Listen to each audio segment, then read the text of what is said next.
Good morning, everybody. I think I can safely say that for everyone who's currently on. Good morning. Good morning.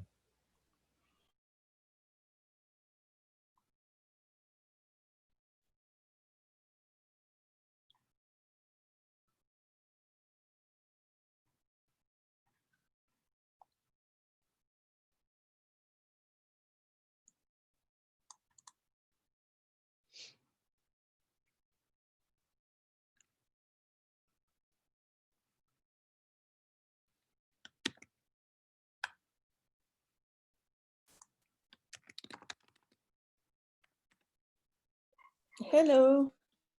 Hello. Hello. Hey, David.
Okay, we'll wait just a few more minutes for more people to join.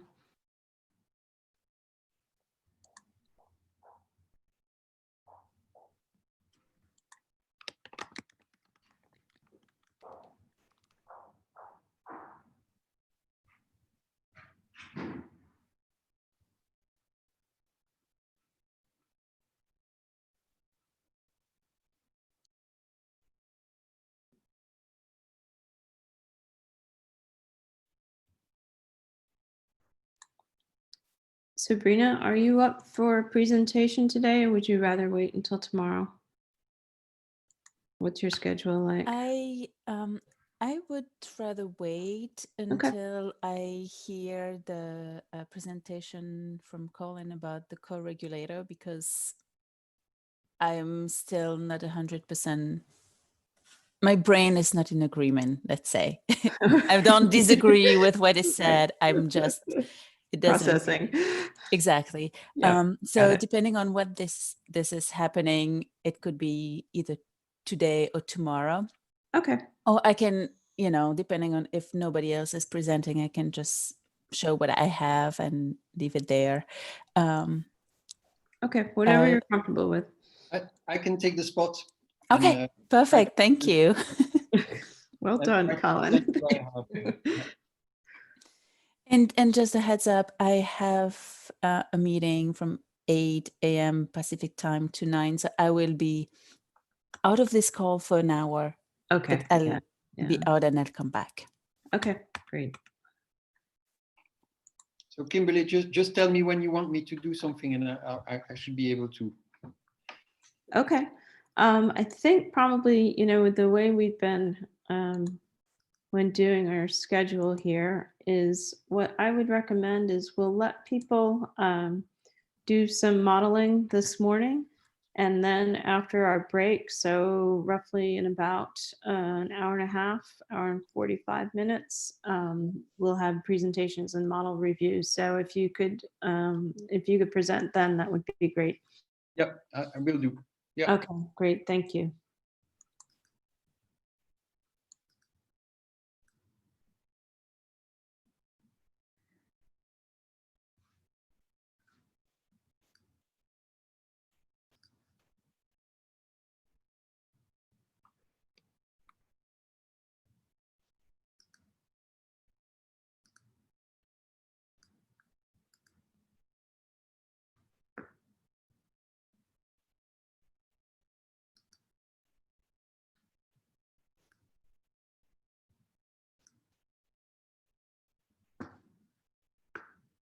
Okay, then let's go ahead and get started. I imagine other people will trickle in and out during the day. Okay, so yeah, thanks everybody for being with us today. I thought I would just do a quick sort of recap and follow up with a few things from yesterday. And then if there's anything else that anybody wants to bring up before we get started modeling today, now would be a perfect time to do that. I think we'll just run this essentially the same way we did yesterday, although we'll probably keep recording, even though there may be some breaks of silence because as we found yesterday, there was some really interesting discussion that happened during the modeling session. And so we don't want to lose that. Although I'm sure from some of the discussion that we had yesterday, there will be follow up with that, particularly today when Colin presents his models. So let me share my screen. Okay, so here we are, day 3. So just a couple of things I wanted to follow up with. So I'm taking notes as we go through, and making sure that issues that come up, we either follow up, with the software, with the ontology editors, things like that. But there are 3 in particular I just wanted to note. So I don't know, I didn't see Val here yet today. But if people recall yesterday from Val's signaling, MapK signaling model that she was creating, which is part of what she would like to model for a cell cycle.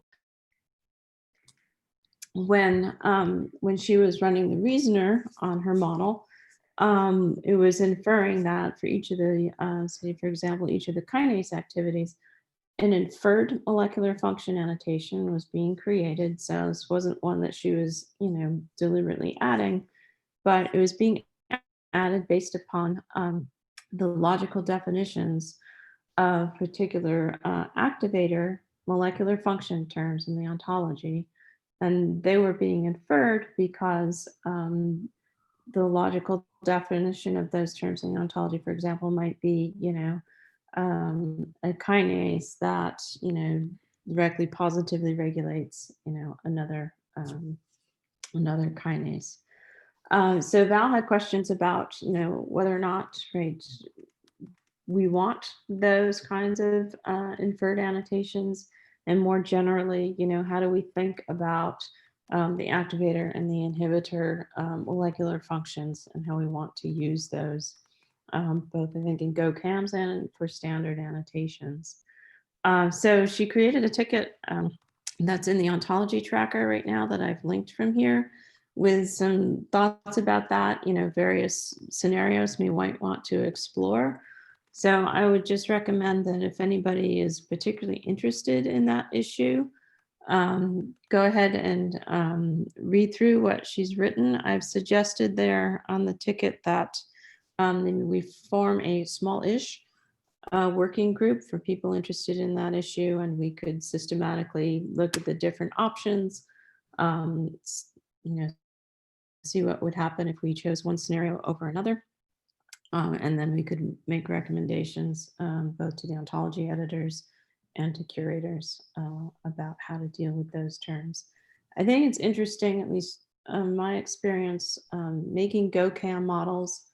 I increasingly find that maybe where in the past I would have chosen an activator or an inhibitor term, I'm really looking now to see if I can describe that more specifically. And so I give a couple examples in that ticket. And I think that's one of the nice, sort of side benefits of GO-CAM, as you start thinking more about, well, how can I really best describe this molecular function? But bottom line, this ticket is now in the ontology tracker, and if you're interested, please go ahead and look at that and comment. Does anybody want to follow up with that some more or add to that?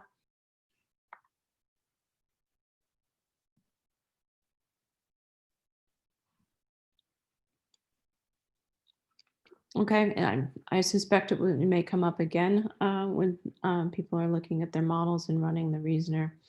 A couple other things just to follow up with. So we also talked yesterday about using the sequence ontology to create GO-CAMs. There'd been an existing ticket about, how much of so do we want to add to Noctua, or more specifically, this thing we call NEO, which is the Noctua entity ontology. So, Colin, thank you for following up on that ticket. I think we'll just talk maybe with you and Chris and Seth and see if we can just go ahead and get, if not all of so, as much of so as you guys need to do what you want to do. I know there have been some issues about so versus MSO. My understanding is that right now we could use so, and that would be okay for you. But yeah, I'd like to follow up with that and get that sorted out.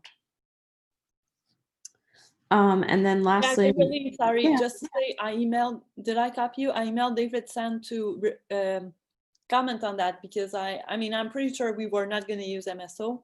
Yeah. But since he asked what's the status, I asked him to comment on what's the status. But as far as I know, as far as Go is concerned, we can use so. Okay. Yeah, that would be great. But And I think, yeah. I think it's still early for him, so Okay. give it a couple of hours. Fair enough. Right. Yep. That's fine. And I think that, yeah, if we get a definitive answer there, then yeah, we can just move this. Yeah.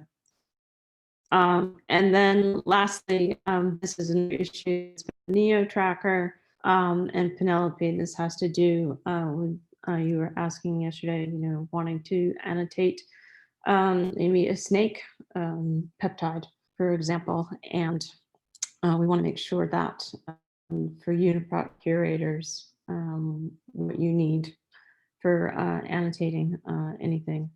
At least in SwissProt, is there and available to you. So this is a ticket that's been around for a while.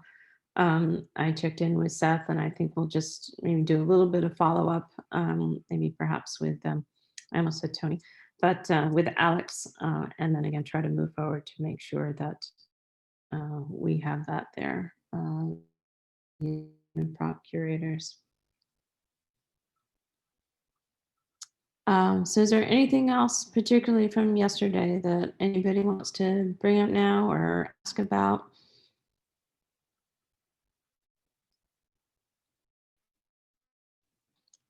Well, yeah. So just in terms of loading all of SwissProt, isn't this going to be tied to the Go reference genomes, and that we're going to load like 140 species plus any viral and bacterial strains that people need, and that should cover it? Or is this like not, because I think this ticket is now a bit out of date, if it's a ticket I'm thinking about.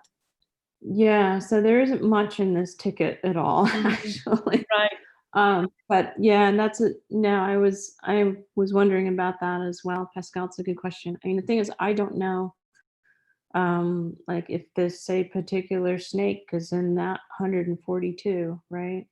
And so I think the question is, Which species is it from already? I don't know. Snake. Penelope, do you Snake know? protein.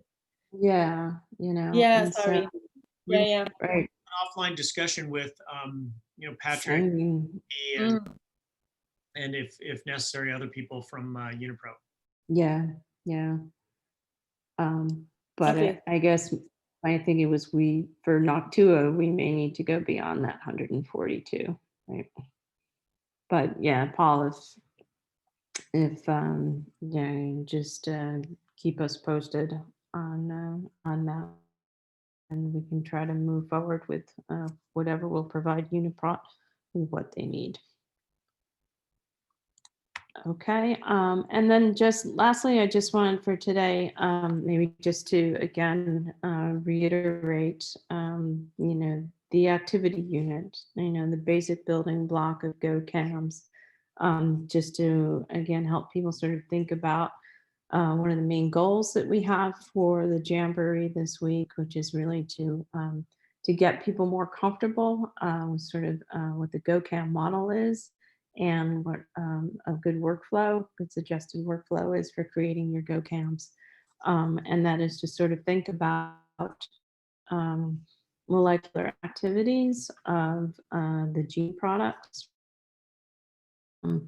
that and that those molecular activities are part of the particular process that you are creating your model for.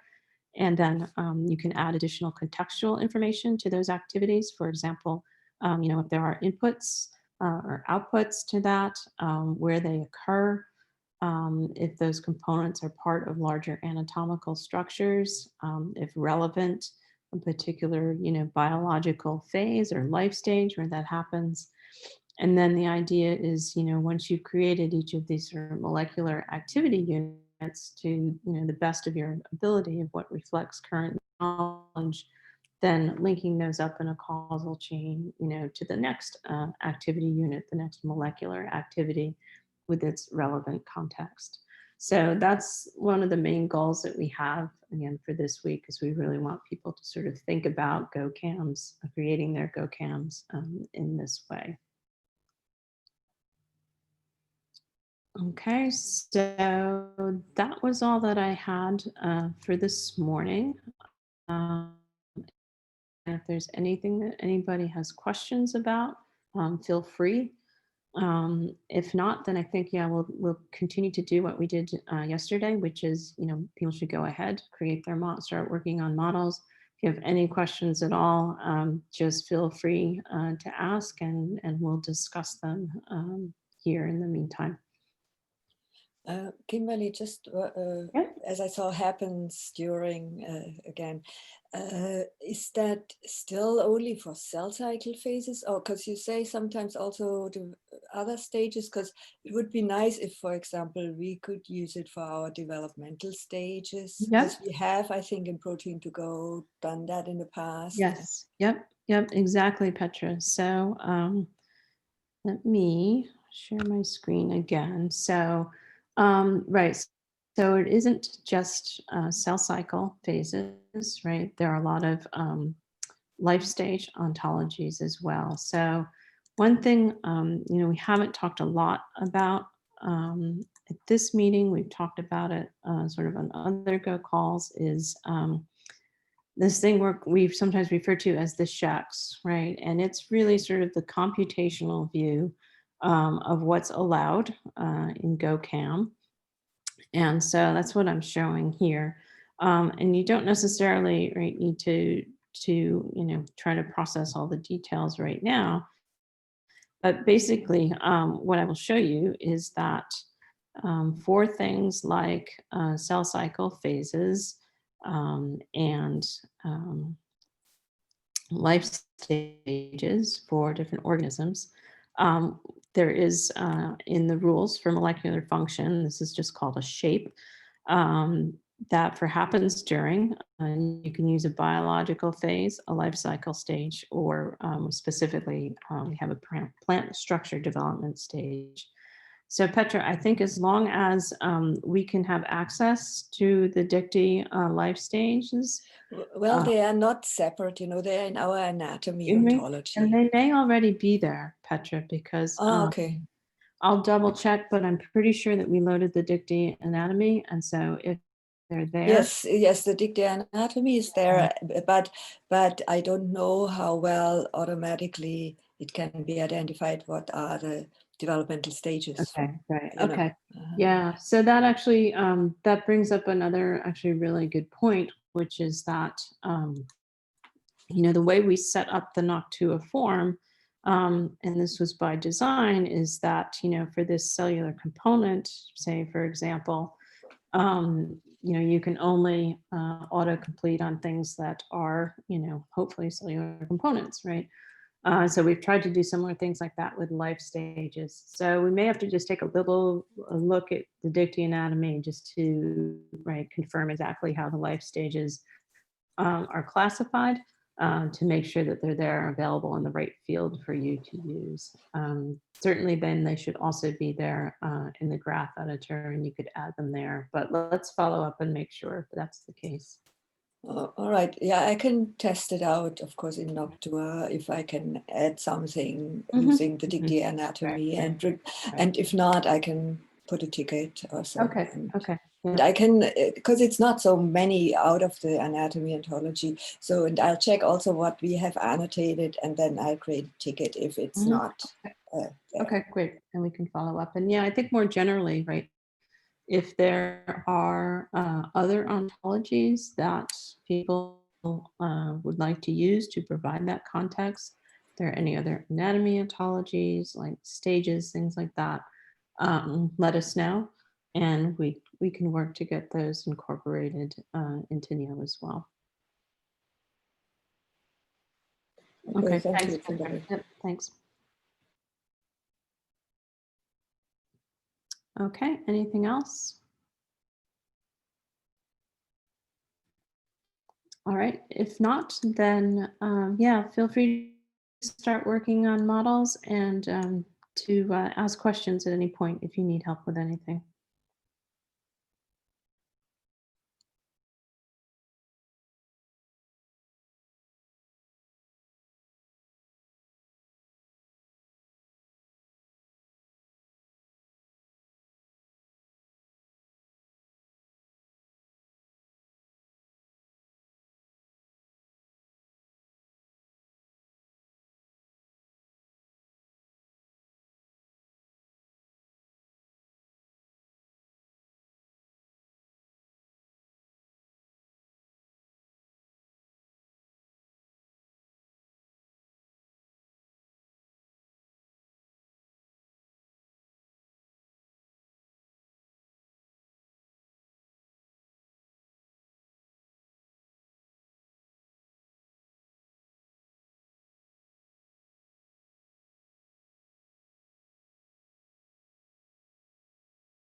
Kimberly, I have a question. Kimberly and everybody who has an answer.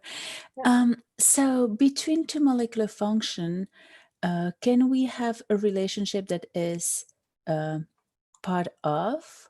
I see in the transcription model, we have a between the DNA binding transcription activator activity and binding to a regulatory region, we have a Hess part that goes in, one direction.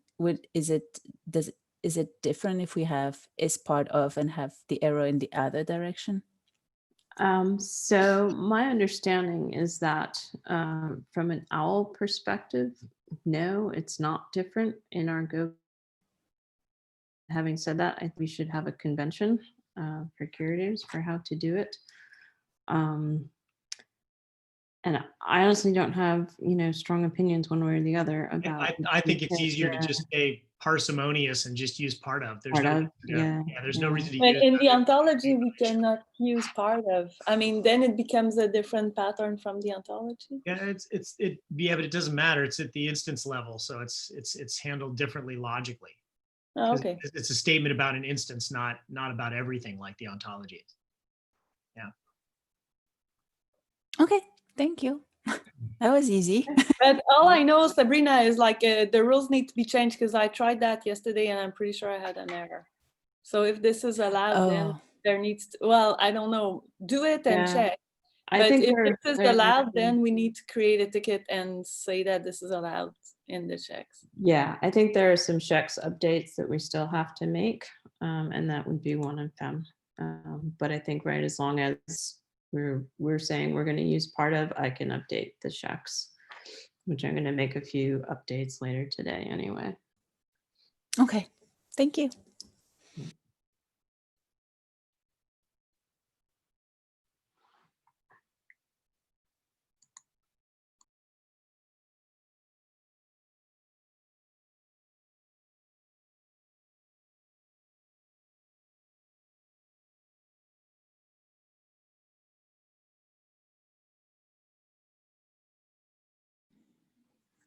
Hi, everyone. I have a question too.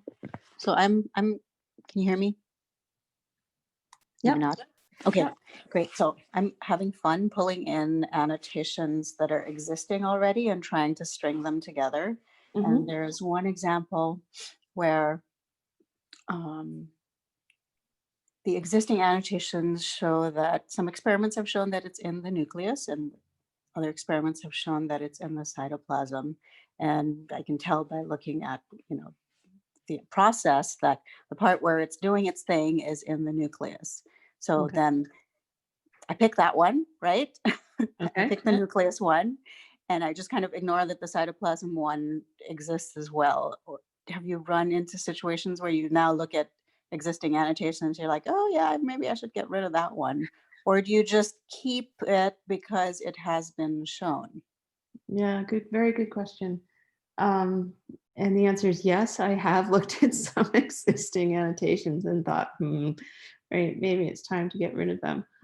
Right, I mean, I think that in the early days of Go, right, and certainly with GO-CAM, right, what we're really trying to capture with component is where something is active, right? Right. And so, right, we have cases, right, exactly where a transcription factor, right, it's being sequestered in the cytoplasm, something happens, and then it goes into the nucleus. And so for some of those transcription factors, I am definitely considering, right, removing those cytoplasm annotations. We also have that information, say, in expression data in Wormbase. So, that information won't be lost necessarily to our users. But in keeping sort of, with the GO-CAM philosophy, I am definitely probably going to pull some of those old component annotations. Okay, and then that just made me think of, the lovely diagrams that we see in textbooks or in some reviews where it illustrates the gene product X is sequestered in the cytoplasm first, and then something happens to it, gets phosphorylated, or maybe it gets cleaved, and then it goes into the nucleus, and now it's able to proceed and, execute its activity. Right. Is there a desire or a plan to be able to capture that kind of sequential process that happens? It's like, well, first it's in the cytoplasm and then it's in the nucleus, kind of like you see in some other databases where they illustrate transport and modification along the way. Yeah, no, great question. David or Peter, do you want to comment about that in the context of the reactome imports? Is that So definitely the answer is we do have that in the reactome imports. And I do model it in the metabolic, like, though if you look at some of the models I've made over the last couple of days, some of the pyridine catabolism ones, there is a magic step where the metabolite goes from the cytosol to the mitochondria, and I am unable to find the transporter, but there has to be one. But I do include that transport step in the model, and Peter included it in the reactome representations as well. And I think if you look at the Wnt signaling pathway, Tanya, the beta-catenin. If I go to the homepage of Noctua and go look for Wnt signaling. Yeah, I think the Wnt signaling also illustrates the kind of thing that you're talking about. Okay, so if I go under model, filter by title, and I type Wnt, that should probably do it. Can show a couple examples of that, but think of it as, something can be a target of another activity in another place, right? So what you're asking is, when it's active, where is it? That's where you're going to use the location in the nucleus. But you can say that something else is operating on it, right? You would use the has input to refer to it when it's being operated on, say, in the cytosol, either if it's being sequestered by something else, and then that sequestering is negatively regulated by something to release it and let it go into the nucleus. Or in the case of beta-catenin, that's one where it's being operated on as a substrate, right? It's being phosphorylated, then ubiquitinated and degraded in the cytosol. And then that process is negatively regulated in Wnt signaling so that it can accumulate and translocate to the nucleus. Yeah, and I'm thinking stat proteins. Colin may want to comment on stat proteins. Actually, can I have, if you don't mind, can I have something to look at? If I type in Wnt into the filter by title, I get very many, 52, and I don't know which one to look at. All right, let me see if I can help narrow that down. Is it maybe the one that was made by Paul, Wnt3 frizzled 7 signaling, or? Yeah, I'll double check, Tanya. I think I can probably get you the one. Thanks. I heard my name. I'm not sure. Yes, I was wondering if you thought cocktail about party model effect. stat proteins that start in the cytosol and then go into the nucleus to regulate transcription. This is the kind of thing that Tanya's asking about. Right. A lot of them are doing this, a glucocorticoid receptor, NF-kappa B. So we have an inhibitor and sequestration terms that you can use. So basically, it would negatively impact their molecular function transcription factor. Whether that's then a repressor or an activator is secondary in my mind, but we basically have these upstream things. And so I guess in the case of stats, it's released when it's phosphorylated. Colin, you know this area really well, and it's not so familiar to me. So unfortunately, without kind of something visual for me to hang my brain on, I can't follow it. Does somebody have a visual? I looked at the canonical Wnt that we made, and I don't necessarily see something that we explicitly modeled that there. Okay. No, I think, hang on, I can I can display this. We'll find something.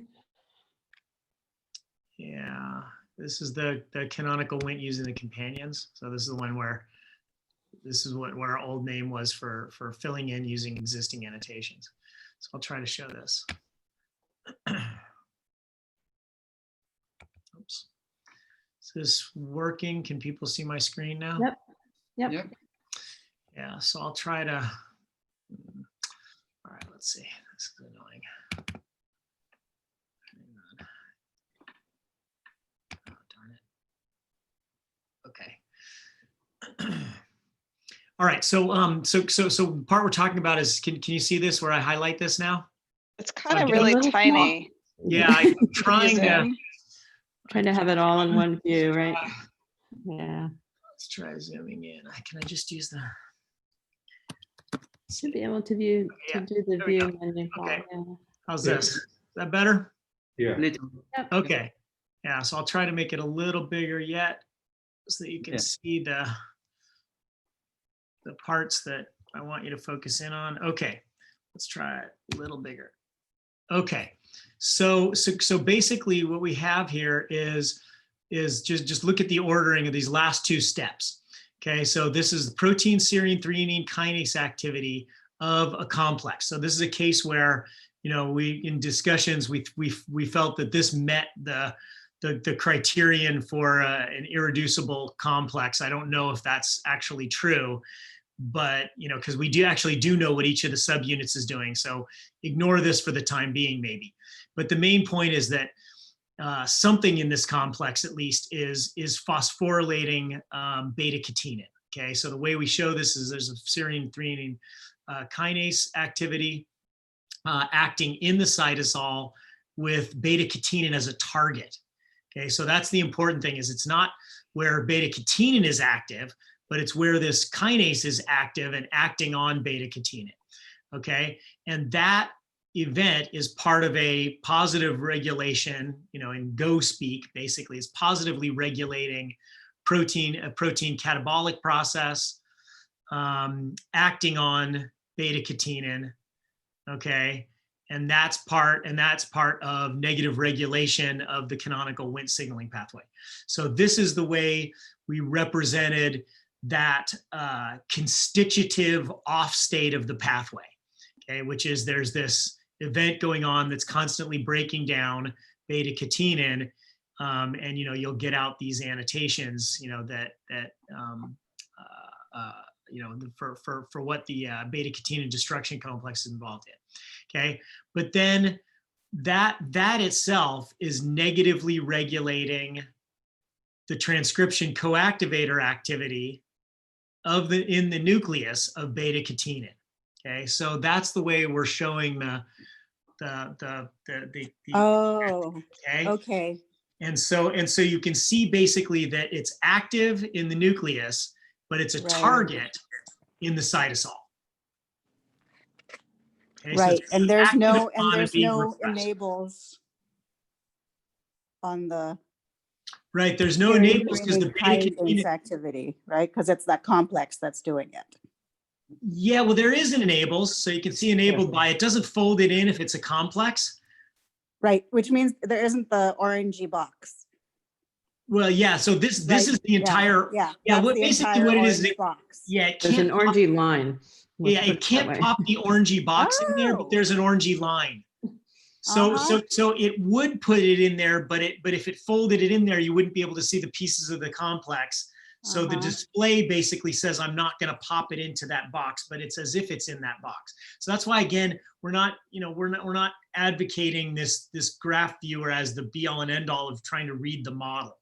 So what does this look like in the form view? I guess I could do that myself, but yeah, let's take a look. Yeah, may take a little while to load, and should. sometimes also, you know, like I said, we have the form right now is very strict, so like the different regulates relations and such won't show up there.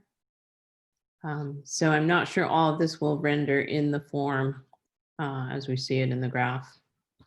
Yeah, so basically you can see it can't parse out the complex to show it in the activity view, but everything else you can see. So it'll still have it, right? Let's just see what it does. right? So it can do it. It just can't tell you, it can't parse out the enabler. Yeah, and that has to do with, right, just in the form, what we've said can be an enabler right now. But you know, back to the way, you know, we probably, you know, this is when we were trying to decide when we should use complexes and not, and we weren't really following the Go guidelines. We were saying, okay, well, you know, it's consent, you know, we have the Go term for the beta-catenin destruction complex. It's just, you know, it's well understood enough that you could, you know, you can say which ones are the scaffold subunits, which ones are the kinases, you know, because they're protein kinase, you know, family members. So it's pretty obvious what everything is. So anyway, I might not model that. I would probably try to model the individual subunit functions here, and actually just have the kinase subunits phosphorylating beta-catenin. But you know, nevertheless, you know, the main thing I wanted to show, I didn't want to get off topic on this one, which is really the point of, you know, how to model this, which is something can be operated on in one place, but then has activity somewhere else. Yeah, but no, it's useful to have the color coding of the orange enabled by and the arrow. That's the same. And then that's, you know, how you would get the whole complex in, which I hadn't picked up on before. So thank you. Yep.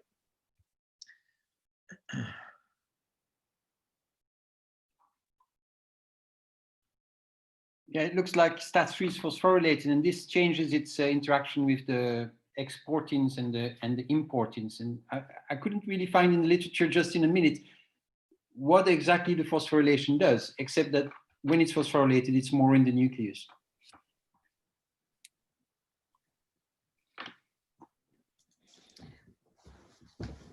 Hi. But that would totally fit with this model. At least, you know, you don't necessarily have to say how it's getting to the nucleus. If you know, you can, but you can say, you know, it's a target of some kinase in the cytosol, and then that's upstream of, you know, upstream of positive effect of its activity in the nucleus. Yeah. Absolutely. So. And if I understand right, I guess that means, let's say in some hypothetical organism we haven't studied yet, you can identify a chaperone that traverses the nuclear pore that has high affinity for the phosphoform of beta-catenin and low affinity for the diphosphoform.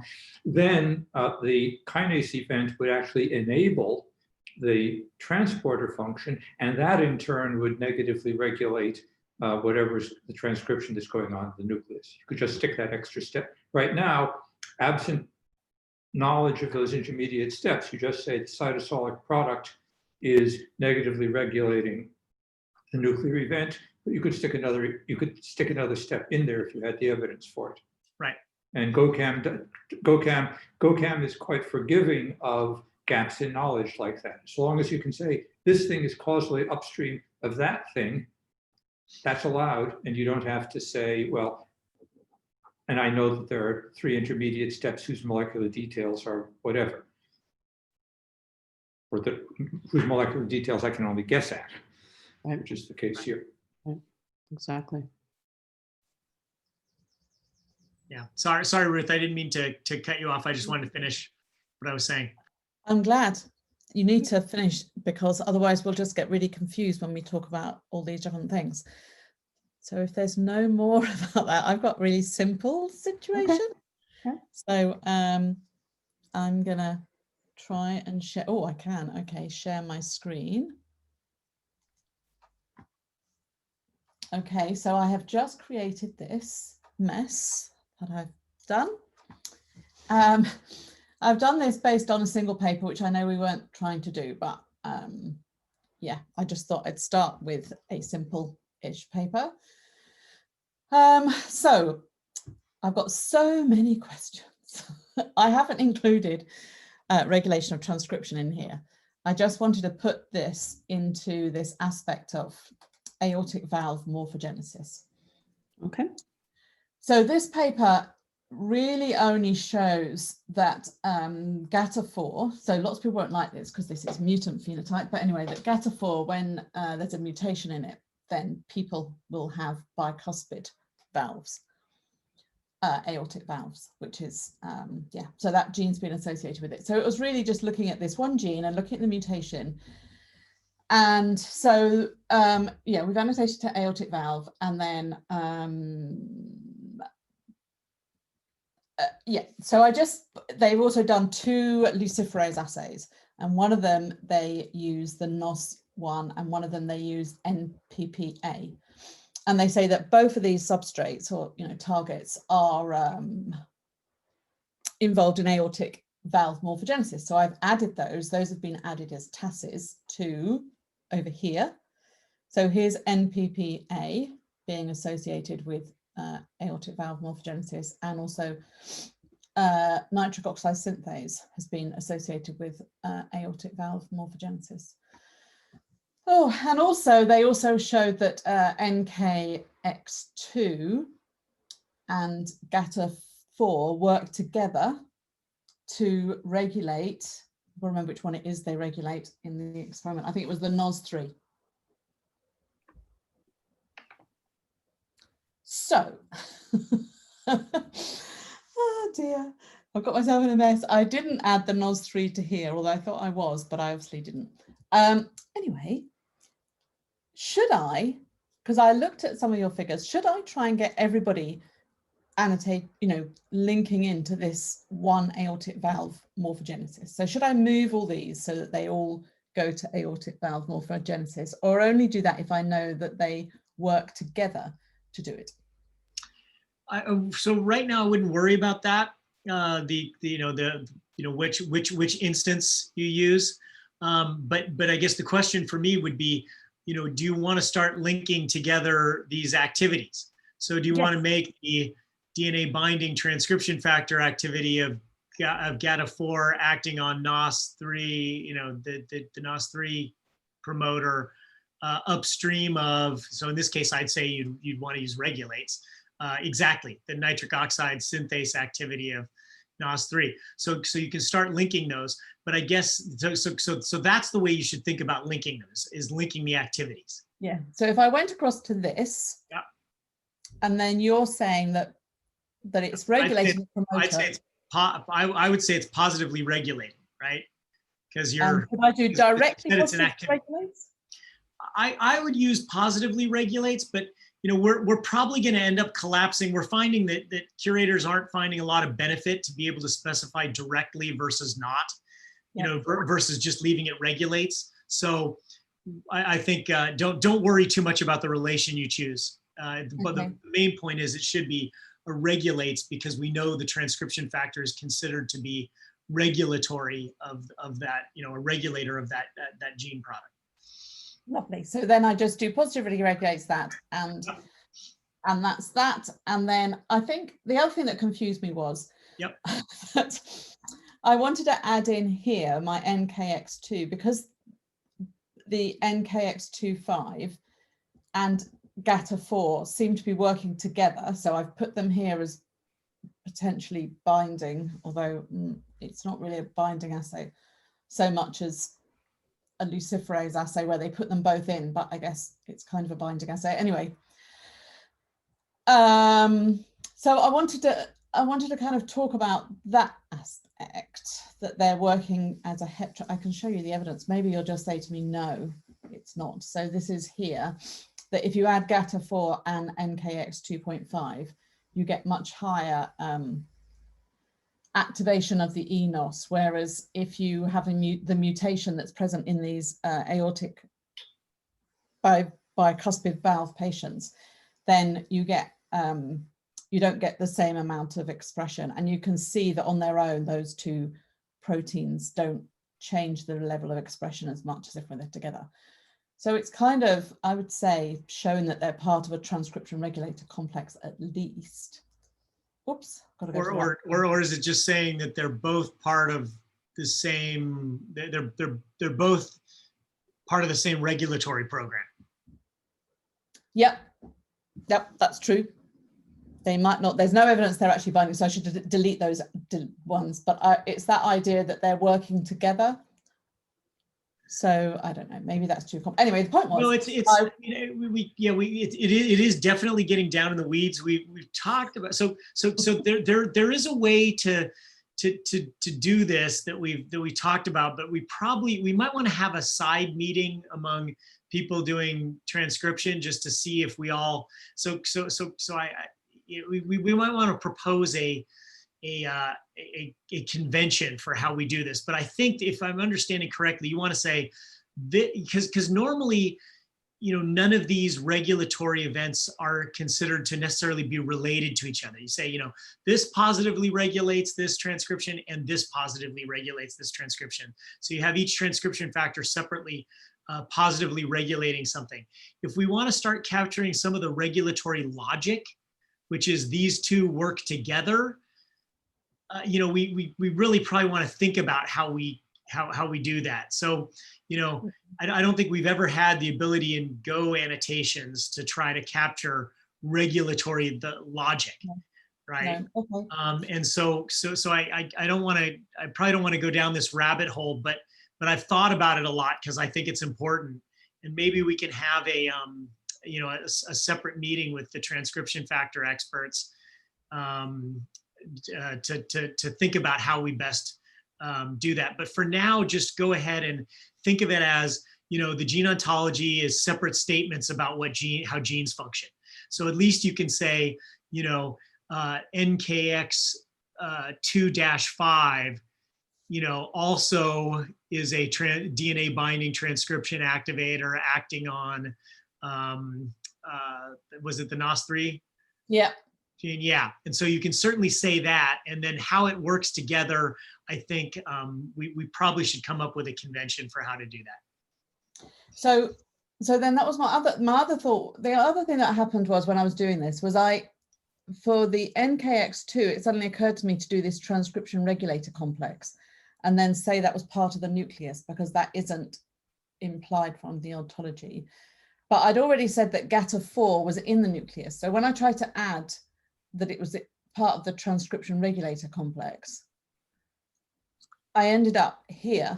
It's just different views, really. But I feel like this is some kind of chain, whereas this is two different things. So it's in the complex as well as being in the nucleus, and I don't know how to. Yeah, so I think that there's a straightforward answer for that, Ruth. So I think in the GO-CAM conventions, and what we're saying for standard annotations too, is that activities don't actually occur in a complex. Oops. Okay. They occur in the other cellular component, but gene products are part of a complex. So this bit here, where I've said it occurs in this transcription regulator complex, I should change that to part of?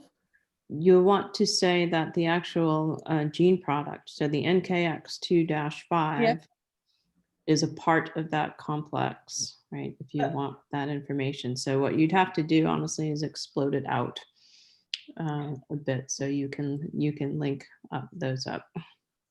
Ruth, maybe I misunderstood, but I thought you said they assayed them together, but do you know for sure that they're in a complex? I just wonder, because otherwise you can do what Paul showed with the WNT and say the complex enables the DNA binding activity, right? And the complex has two parts, which would be your two transcription factor subunits. But it sounded like maybe you don't know that. I don't know. No, well, I don't know how much you want to go with evidence. I don't know how much you want to do from the, what the paper's saying. So the paper doesn't actually say very much at all. I have to say, it's one of the shortest papers I have read, but they do. I know.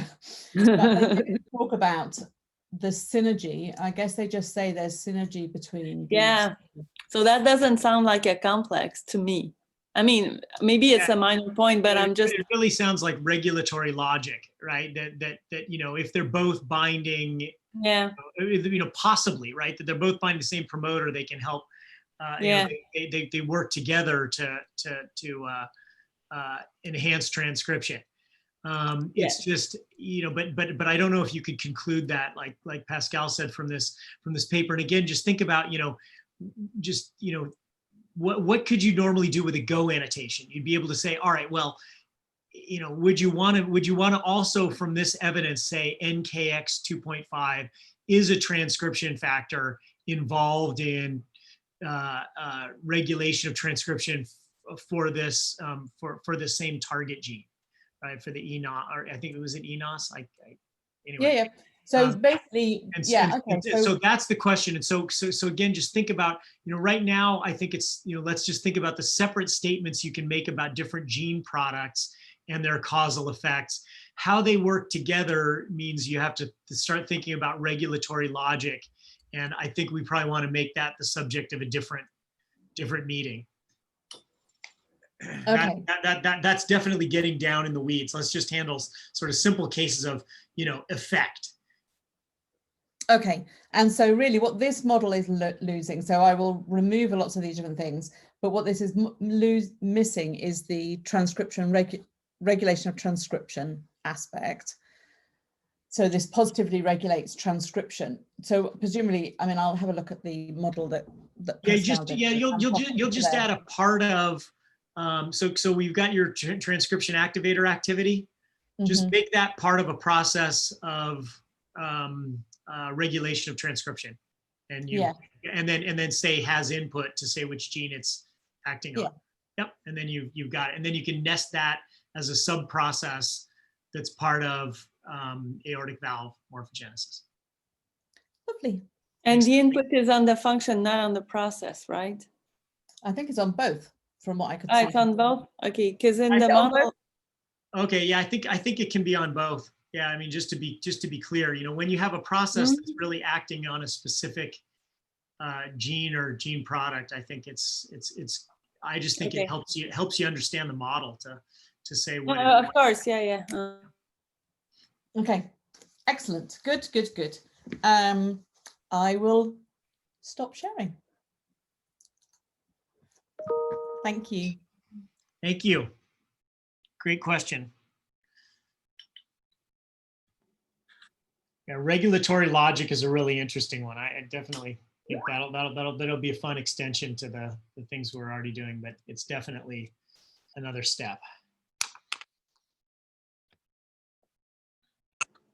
Hi, I have another question. I think this one's really simple, and it has to do with the labels of the various activities. When I was just looking at the canonical Wnt using companions one, you can see that all of the enabled by is labeled with the gene symbols of the genes. So it's like enabled by DVL1, enabled by FZD1.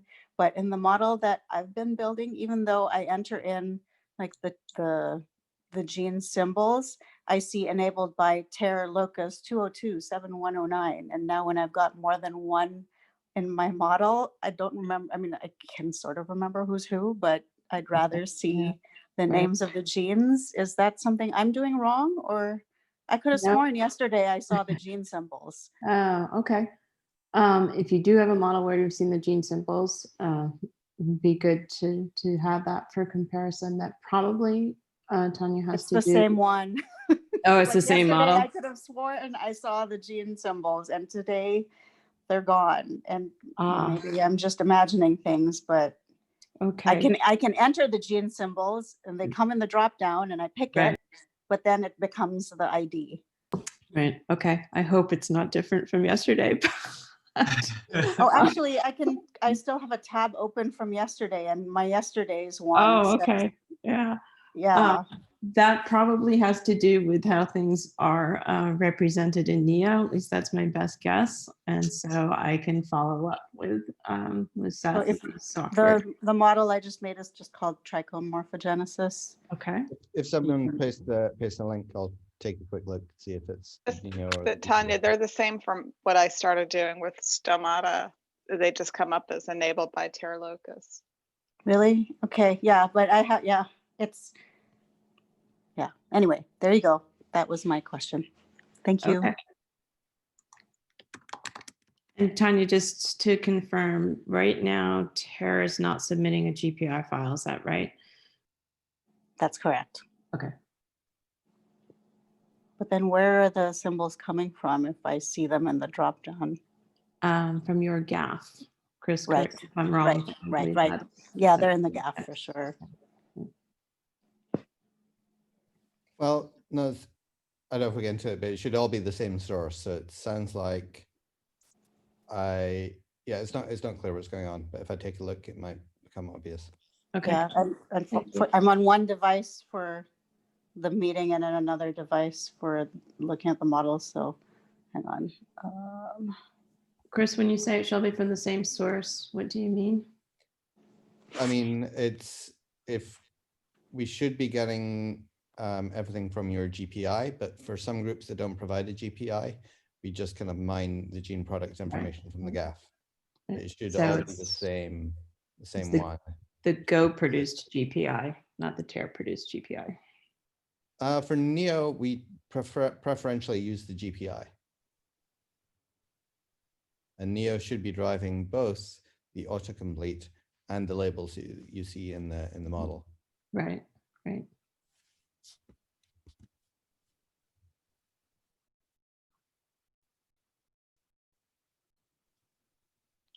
Chris, I pasted in the link for mine just to show you that it just doesn't show them. Got it, thanks. There's not much there. No worries. Zoom 6th grade is other things is making things hard.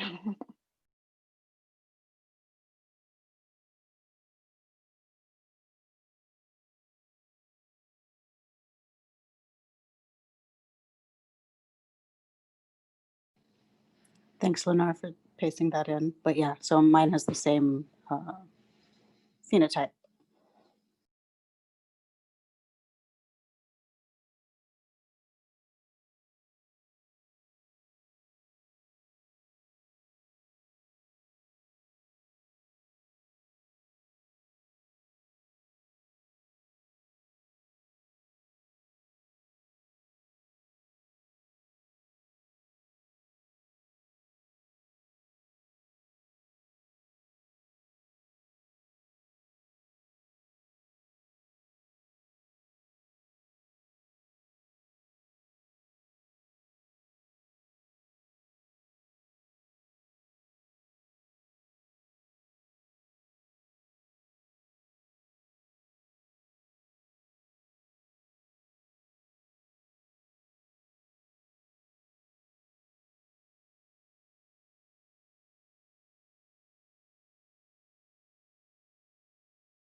Kimberly.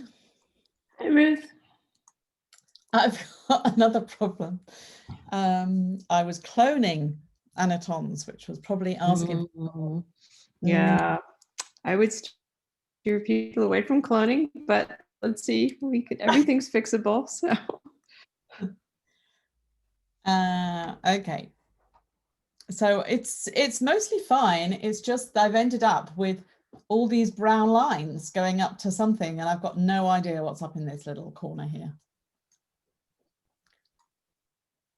And I tried doing okay, what were you expanding all out. And I did that. Okay, that will probably only make it messier, right? As you've seen, right? So yeah, I would go back and make everything compact. And it seems like I have to do the editor view, because this one didn't seem to do much at all. Yeah, go back to the editor, right? That will fold in as much as possibly can be folded in. Okay, try view. And let's zoom out a bit and see. Yeah, I would generally recommend right now not to use the clone Anaton functionality in the graph. But what did you want to clone?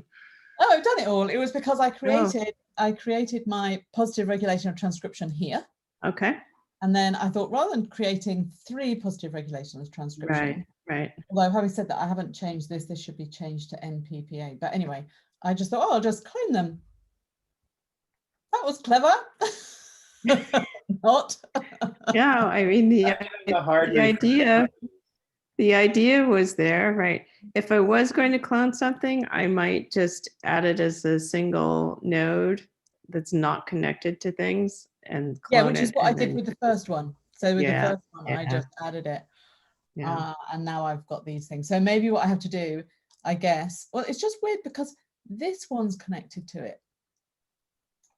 Maybe, I don't know what it is. Anyway, so sorry, David, I didn't hear you. What were you?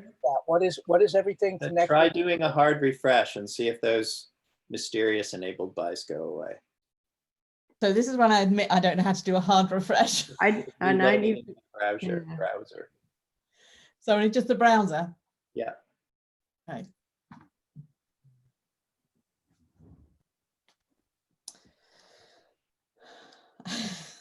Nope. I saw this the other day and I figured out how to get rid of it, but I can't remember how I did it. What are they all connected to? Nothing. That's what we're trying to, yeah. Right. If you just then drag those edges off the boxes. But I can't drag them because you always drag it from the arrow. Oh, you can drag them that way. Oh. Yeah, you can. I didn't think you could drag them that way. The other thing I was going to say was it's been frustrating me trying to drag things so they disappear, and I've realized you have to do it quickly. If you do it really slowly, well, these ones are obviously working fine, but when I was doing I'll show you. When I dragged this really slowly and tried to kind of go, ooh, I'll put that there. Back. It comes back. Yeah, but if you do it quickly, it hasn't now, but who knows what it's doing. If I hard refresh, it'll probably come back. It was being a bit random as to what things were going, but it does seem like if I did it quickly. So there is an undo, Ruth, that you can use as well. If you haven't saved, you can do the undo. Good. So I will look, where's the undo? Go up under model and see undo last. Excellent. But I would say, just to say to when you're teaching people, is to not hang about moving this slowly, because you just sit there going, why isn't it going? And then you're even more slow the next time because you think you've done something wrong. Whereas if you do it really quickly, it disappears. So that's nice. Okay. I don't know. Maybe none of you have obviously had that problem. You'll have to play with that. Yeah, I will try, right? Various speeds. Yeah, I've really struggled detaching things once I've got them there, and I don't know why. And I've struggled quite often just even clicking on the green thing and making something happen. And I don't know why that is, because sometimes it works fine, and then other times I just don't know what I'm doing wrong. And I'm obviously not, I'm trying different ways of clicking. Okay. Well, the let us speed know seems if to you've help got- for me, Val. Sorry, the speed of whipping it out. The speed, right? Yeah. So if I do it quickly, if I go whoop, like that, it goes. Yeah. But if I did it I mean- slowly, it would come back. Now I've got to make it again. But it would have just kept coming back. Yeah. Anyway, in case that's a tip. Okay, I will, yeah, I'll play around with that and yeah, do some testing and see, right, make sure I can reproduce that. Just, and also note on the undo. So this is a little bit of a technical detail, but just so you know, undo will only undo up until the last time you've saved. Right. And so there's a limit to your undo, what you can do with the undo. Oh, I can undo that one that I just said I'd have to recreate. Lovely. And I'll save it now. Yeah. And I just have this one to do and then I'm done. Okay. I guess the other thing while I'm here, well, so it's kind of interesting, this aspect of saying that I know that this DNA binding transcription factor is able to regulate the amount of NOS mRNA, but the paper didn't, because it was a luciferase assay, but the paper didn't demonstrate that it is actually changing the amount of protein. Mm-hmm. So I am just wondering whether I should even have done that, or whether, you know, what is going to be the convention here? Can we assume, based on author intent, that basically they're saying that it changes the amount of SOS3? Yeah, so is the intent that, you know, you're actually getting more of the activity? I think is that the author intent? If that's the case, then I think in the GO-CAM convention, what you've got here is fine. Yeah. And would you do it? See, I've done it based on the luciferase assay, which is a direct assay. Mm-hmm. So that's fine. I think, right. I think, you know, that's your supporting evidence for that, right? I mean, again, it seems like that's the author intent, is that, you know, GATA4 is, you know, ultimately regulating the amount of activity of NOS3 in the system. Yeah, actually, I've just realized I didn't even want that one, did I? But just while you're there, yeah, so I wouldn't do both the activity and the process here. I can get rid of this one, actually, can't I? I would remember you want to connect activities. So I would connect the transcription activator activity to the nitric oxide synthase activity, right? Okay. So so we're connecting the activity, and then we're also showing that it goes via this. I would take out that positively regulates between the process and the nitric oxide synthase activity. Okay. And That's just right. have it. Yeah, you've already captured that with you. You really want to connect activities with causal links. Okay. Yeah. Well, that's what I wasn't expecting. Okay, so I've now got the GATA4 is involved in regulating the transcription of this, and GATA4 is involved in regulating the activity of this. Okay. And then same thing for that one. And then, yeah, I will. And then I assumed that I would have to, when I've got I've got this GATA4 working on NPPA, and I've got this GATA4 working on NOS3, and I'm assuming that they should be separate entities, because this protein can't be on both promoters at the same time. That's right. And you should really think of them as separate activities, because they're acting on a different gene product.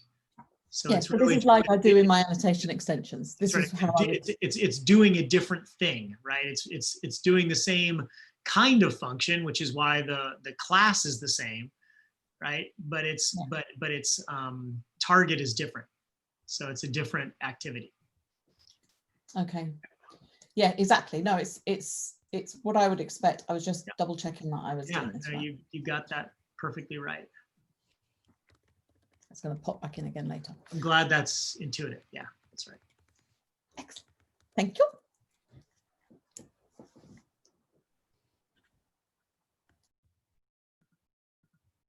Those look great.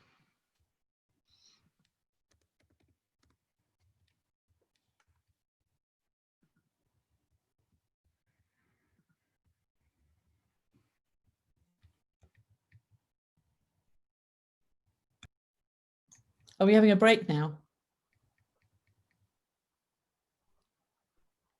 Kimberly, yes, on our schedule, right, is break.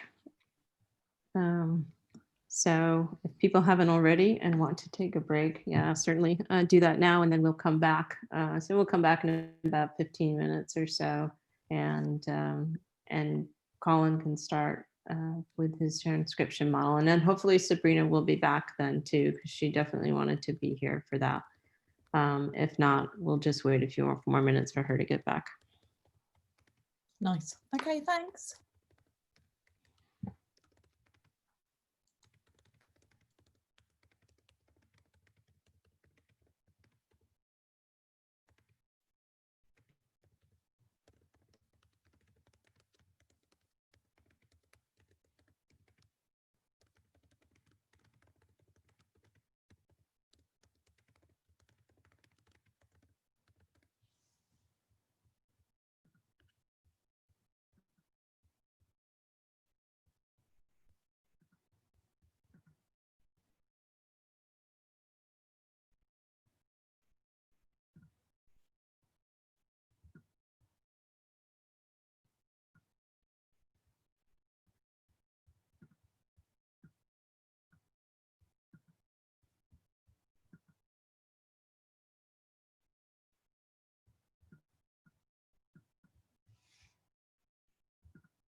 So are we on break now?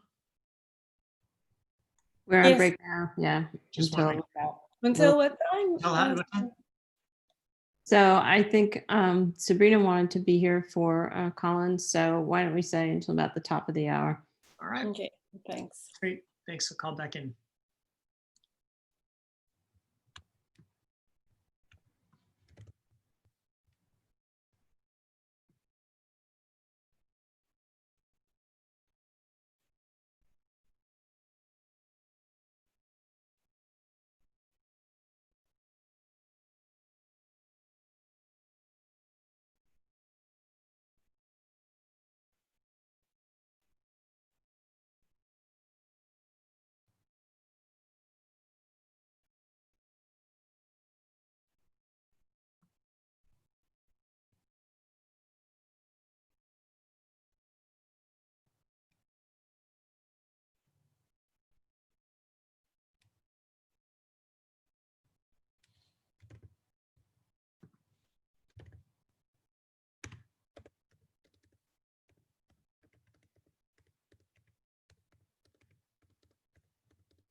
Okay, I think people can start getting ready. We'll get started again in a bit. Like I said, I'd like to wait for so Sabrina can join us.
Okay, Sabrina says she's coming, so just another minute or two.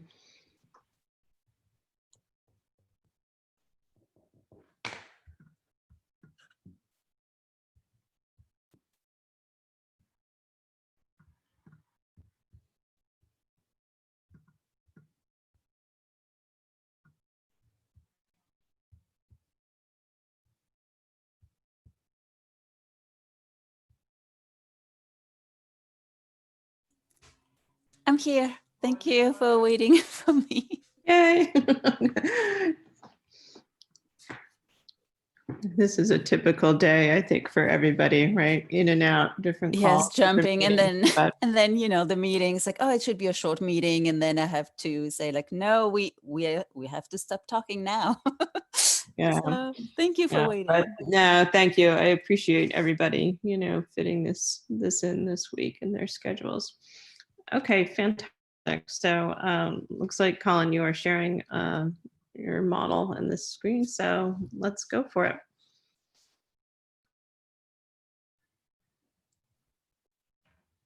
Oops, I think you're muted still, Colin. Hi. So I looked at how many models there are just now with a DNA binding transcription factor activity. And so that's it was 175 and now it's 176 an hour later. I also looked at how many have transcription. I lost that one. Yeah, how many have a transcription co-regulator? And so that's 36. So basically, it's perfectly fine to model transcription without modeling the regulation of transcription and just say transcription factor regulates this gene. But if you are interested in annotating the regulatory interactions with cofactors, co-regulators, and so forth, then that's kind of what I wanted to talk about. And it's the model that I built yesterday. So I want to sort of make 4 statements, I guess.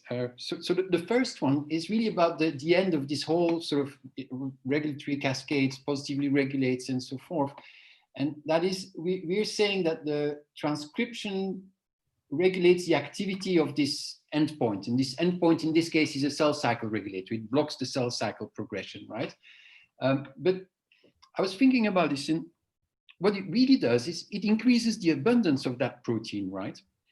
Transcription enable or potentiates, makes it potentially active. It could be that CDKN really needs some other activities to really be fully active.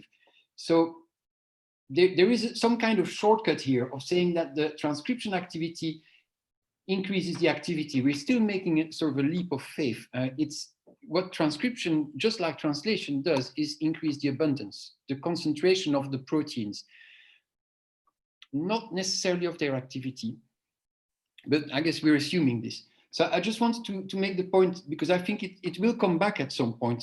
Why are we not going transcription increases the amount of the protein, and that then has a commensurate effect on its activities conditionally. This is what I just joined, but I think maybe, I don't know if Paul is here, but this is what we implicitly say. Good. Right? In the sense that there are many ways you can regulate an activity. One is by regulating, well, an important one is by regulating its level. So synthesis, degradation are the opposite ways to regulate its level. But there will be a hierarchy. There will be a hierarchy. So you know, let's say it needs to be phosphorylated to be active. Yeah. If there's no protein, even if the kinase is there, it will not work, right? So there is some kind of hierarchy or logic. There's a I think this is seen as a sequential chain of events. But I'm not sure Noctua is capturing that if we model it this way. You would put the phosphorylation down like on the right, like at the right of that. I wanted to make this comment at the beginning rather than at the end, just to sort of like not undermine the rest of the story by making that final comment. So the second thing, I guess, is yesterday I was very happy to be able to put an SO motif in here. So not only are we saying there's a DNA binding transcription factor activity, and this is always linked to a DNA binding of a cis regulatory region. So these two are linked in the ontology. If you are a transcription factor, that is what you do. I was very happy to be able to place sequence motif here.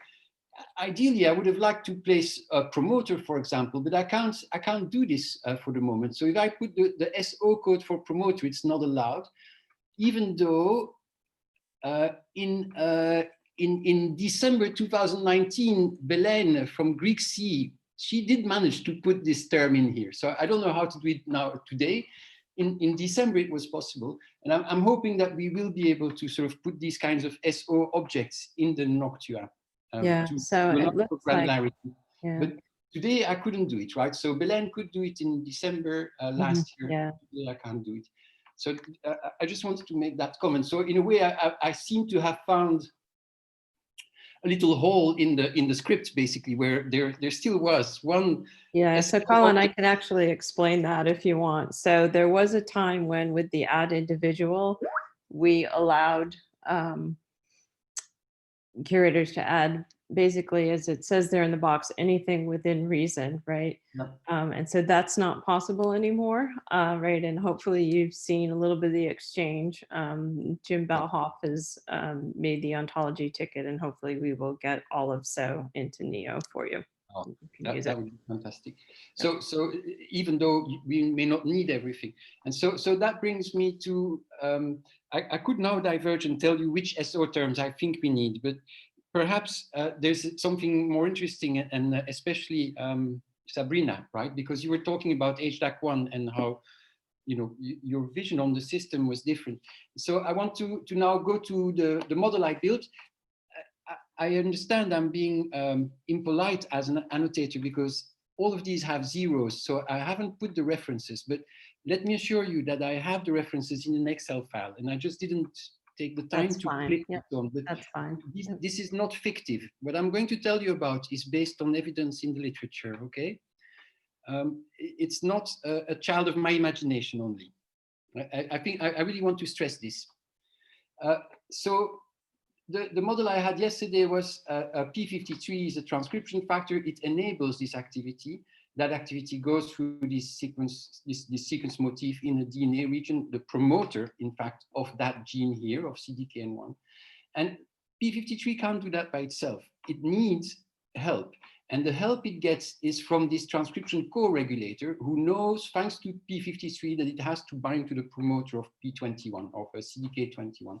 And so where most people will have drawn an edge from the DNA binding transcription factor to the target gene's activity. So the transcription factor activity activates the activity of whichever gene we're interested in, right? I now, because I'm a transcription aficionado, I actually said that's not true. What is true is that P53 activates P300 and P300 activates the gene. Of course, P300 actually activates the promoter, which then allows the RNA polymerase to transcribe the gene. Right? right? So there's a piece of non-regulation, which is just the huge biochemical step of making an mRNA, splicing it and exporting the RNA, etc., etc. So this central dogma of gene expression and information flow, we're just sort of taking leaps in it, right? So that's great. So what happens? I want to stay a little bit with this cofactor. So what we know and what was published within a few years, within 3 years of showing that this was a cofactor for p53, is that P300 also is helping p53 to work by acetylating it. So not only does p53 recruit the histone acetyltransferase P300, the histone acetyltransferase P300 is in fact a protein acetyltransferase, not just a histone acetyltransferase. And it will acetylate P53 on a specific lysine. And that's really important for the activity to work well. And there's some kind of feedback here. Presumably P300 has a bromodomain, and it presumably can bind better to P53 when P53 is acetylated by P300. And so we get in some kind of positive feedback loops where the cofactor and the transcription factor have an increased affinity and can acetylate many things around them. Right. Okay. And you know, and again, you know, each of the you know, it's going to have a separate activity. That's what I did when it's acting as a protein. Yep. Perfect. So, but I still put it as a co-activator. So with Pascal, we thought about this, but then we have the activator of the activator of the activator of the activator of the. So even within this little system, it would just explode. And so we just call them co-activators or even co-regulators when they can have both positive and negative effects. But it's a separate activity in the sense that this P300 activity here really is directed towards the gene via other proteins, but the same P300 here as a transcription coactivator actually enables the transcription factor activity by acetylating P53 itself. Right. But I think you might want to characterize that one rather than using transcription coactivator activity. You might want to actually use protein acetyltransferase. Okay, that's a very good one. And then use the has input to say that it's acting on P53.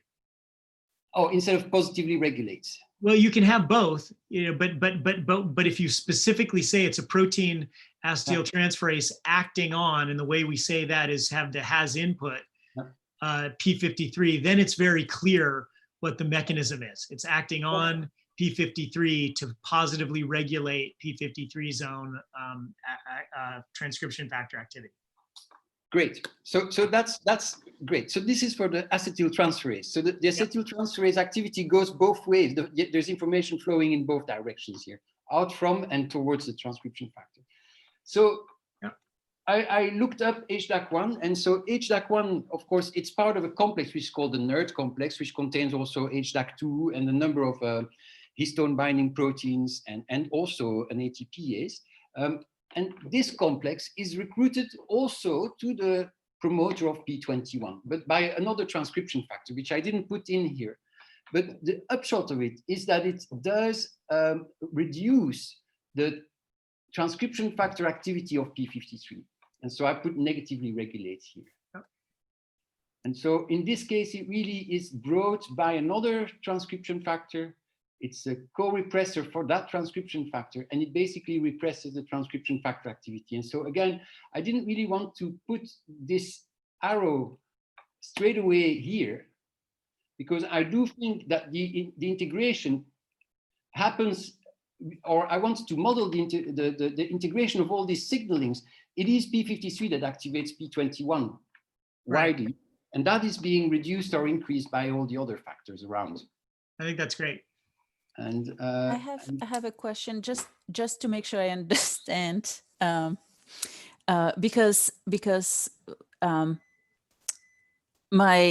guess my question is, when do we draw an arrow between, or should the arrow be drawn between the co-repressor or the co-regulator and the target gene, or from the transcription factor and the target gene? And I think, if I understand well, I think it depends on how the co-regulator acts. If it acts directly on the transcription factor, then the arrow would be the regulator to the transcription factor to the affected gene. If the co-regulator acts by binding to the transcription factor but doesn't do anything else, then the arrow would go from the transcription regulator to the target gene. Yes. Hopefully I said that. I hear you. I hear you, Sabrina. And I'm a little bit agnostic as to what the answer should be. But what I hear in your sentences is that you do want to talk about the proteins and not so much about their activities. And as far as I understood this workshop, what the goal here is to really talk about activities impinging or having an effect on other activities. And then we say that these activities were enabled by a certain protein. Yeah, and I think it probably comes from, and I'm processing as the information comes in my brain. I think that my question comes from the fact that, sometimes I can probably say it's a transcription co-regulator activity because there's some information, but I don't know necessarily how, what quote unquote part of that co-regulation activity a protein would have, if we just know it's. And so if you the more we study it, right, the more we see that this is multi-pronged. HDAC1 is able to remove the acetate group on p53 that p300 puts on it, but it's also able to affect other proteins on that promoter and to deacetylate them. And so it's in transcription, it looks to me like even though we have very specific residues being acetylated and so on, there's a lot of mass action going on. And this HDAC1 is affecting and the promoter and the protein. And so if your paper says it's affecting the protein, then you go for the activity of this protein, then you go for the activity of the protein, because that's what they measured. But if they just say it's affecting positively or negatively the transcription output, and we're not sure it's really the output that was caused by this other transcription factor, then you would sort of put the link here, just like I shouldn't have done that. From the activity, right? The transcription co-repressor activity would go and would come here, and I guess it would be a negatively regulates, right?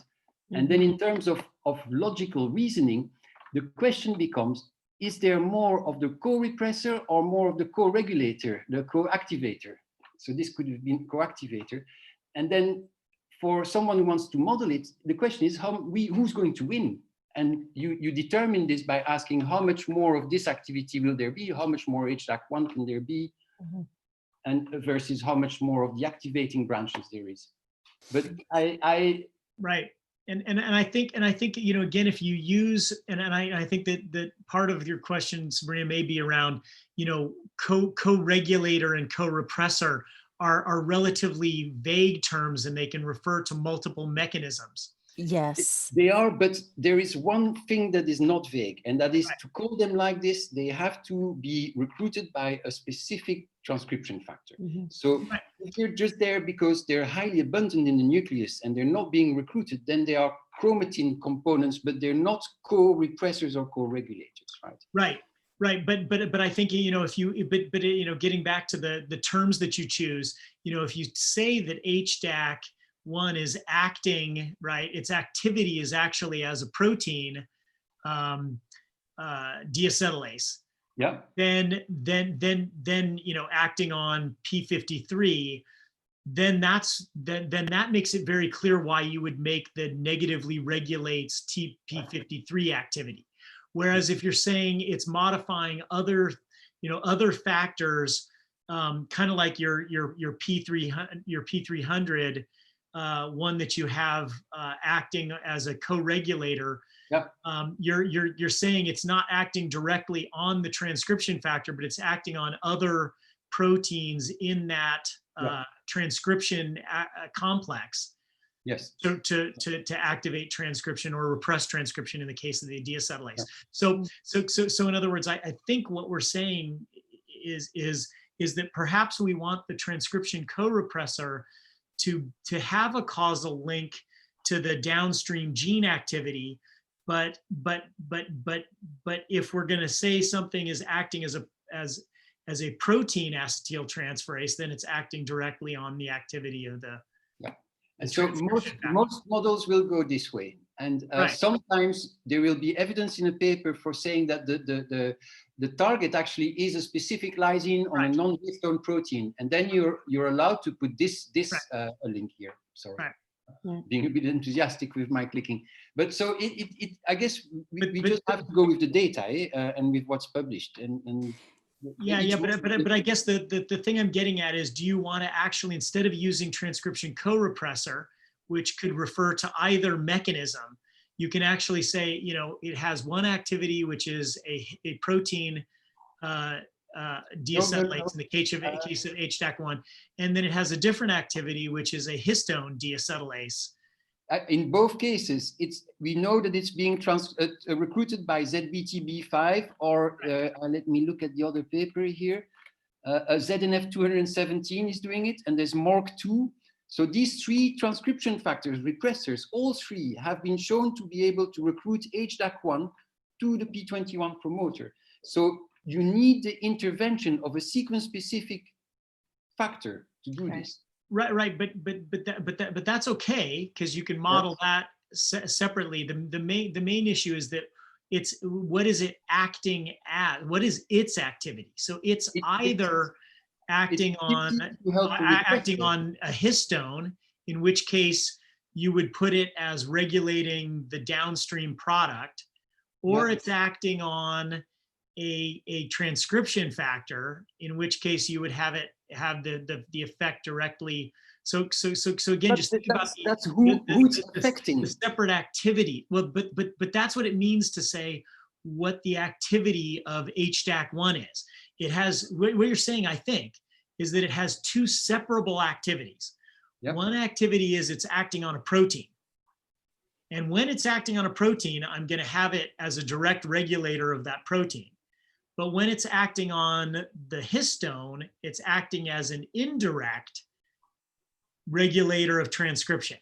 Yeah, exactly. And so I would characterize those as you know, instead of calling them both transcription co-repressor activity, if you had used the term protein deacetylase activity in one case versus histone deacetylase activity in another case, then it would have been clear how to link them up in the model, and it would have answered Sabrina's question, because she was sort of saying it looks like co-regulator can apply to both mechanisms. Yeah, and that's exactly that. Is that I understand, like as you said, Paul, like we know it's a co-regulator, but like in some cases, we really don't know. We don't have the data, or it hasn't been published yet, or like you don't have time to find it at the point where you make the model. So if you don't know which specific activity it is, so is it a co-regulator because it affects the transcription factor, or the other, you know, it opens the chromatin, then how do you put it in your model? Can I make a comment here? Yes. Yes. I think it does matter a little bit. It's my viewpoint, right? My viewpoint is that if this histone or this deacetylase activity is recruited by a transcription factor, if it's there because a transcription factor read an address on the genome, right, then it is de facto a cofactor for that transcription factor. Right. And whether it affects another protein or a histone does not matter. It is a cofactor for the transcription factor that found the address and brought it there. And so it's just a matter of perspective. What Paul was describing was it's a protein deacetylase or it's a histone deacetylase. And I agree with that distinction. However, in both cases, the reason it's there is because there is a sequence-specific DNA binding protein that brought it there. And in fact, it does both. I think it would be an error to think that this one HDAC that is there only has one catalytic cycle before it leaves. Yes, I totally agree with what you said. But then when you put it in your model, where do you put it in your model? Because here we have it would negatively regulate the transcription factor activity, and or it would the transcription factor would positively regulate its activity. Yeah. Like I'm pointing to my screen because of course you cannot see my screen. I can't see it. Of course, because you know, you're not next to me. No. I think I can even write on, let's try that. So if we have a co-regulator, transcription co-regulator, like in here we have this one here. I can't see your screen. Maybe I stop sharing my screen and you can share yours. I was trying to write. Do you see the pink thing? Awesome. Okay. I know, it's like so in some cases you have this part that is negatively or positively, let's just say, regulates the activity. But then in some other cases you, let me get the right thing. I'm playing here. In other time, you have this co-regulator here that is positively regulated by the transcription factor. So when I'm going to try, since I'm playing with colors here, so how do you know when you create your model, if you don't have all the information, whether you should do this in blue or whether you should do the pink one? I think you should annotate the data that you find, right? But very often I don't have enough. I don't have enough of the data to make that distinction. That's you did. What you showed was that in that paper they showed that if HDAC1 was not there, Ripley 3 was more active, right? So what you know for sure is that this arrow happens. So from HDAC1, you don't know for sure how HDAC1 is brought. That was in that model a figment of their imagination, I think, but perhaps not. But what you do know is that this link exists. Definitely, yes. And so that's the link you make. Then you sort of say the co-repressor affects Ripley 3 and therefore heart development. Okay, and they also show that it is related to the RNA, the retinoic acid receptor. That may well be happening through a different sequence motif. So so there would be no interaction between or no arrows between the cofactor and the actual transcription factor then. That's what I was trying to sort of say. Okay. I would like it to be acceptable that we say that, you know, a different sequence motif, maybe even in a different cis regulatory region, is being bound by ZBTB5, and that is what is bringing HDAC1. And HDAC1 then can vaguely do something to repress, but in some papers we also know that the HDAC1 is able to deacetylate the transcription factor, and there is an example of this. So Pascal made this model, and in this model we curated this paper in the Jamboree or in the workshop in Hingston in April, right? And that paper was showing that SYN3A, which is a known histone deacetylase, in fact deacetylates STAT3, and when it does that, the SOX3 gene is less transcribed. So this is another paper, but it's the same. It's the same type of enzyme activity, and it's known to affect the transcription factor. So if you have the data, you sort of say it's affecting that transcription factor. If you don't, then you go for the target gene, and you just sort of say, well, it negatively regulates. What's the activity? The molecular function of SOX3, right? And so we would just put negatively regulates this here. But if you have a paper that shows that there is an intermediate, and in this case it would have been STAT3, then the histone deacetylase is actually a protein deacetylase, which is negatively regulating STAT3 on the SOX3 promoter. Then you don't need to put this here because you've got this link. And so I think, yeah. Sorry. I asked this yesterday, but this, like, I don't know, I don't like to make complicated things, but yesterday I brought this up again, and it seems to me what we need is like a protein deacetylase you know, transcription co-regulator. And no, I disagree. I am saying the opposite of what Paul is saying. And so I think it's a scientific debate. I would agree to be wrong, but I would like to make clear what the standpoint is, which is that if an enzyme activity is brought to a promoter by virtue of being recruited by a protein that recognizes a sequence in a promoter, that recognizes its binding motif, its preferred spot in a promoter, then that activity is actually the co-regulator of the transcription factor.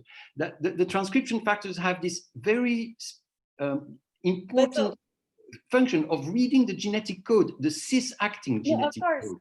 But so you want to annotate both functions separately, like the deacetylase, say, and the Yes. I was just suggesting to make a term it's a child. It's already a child in the gene ontology.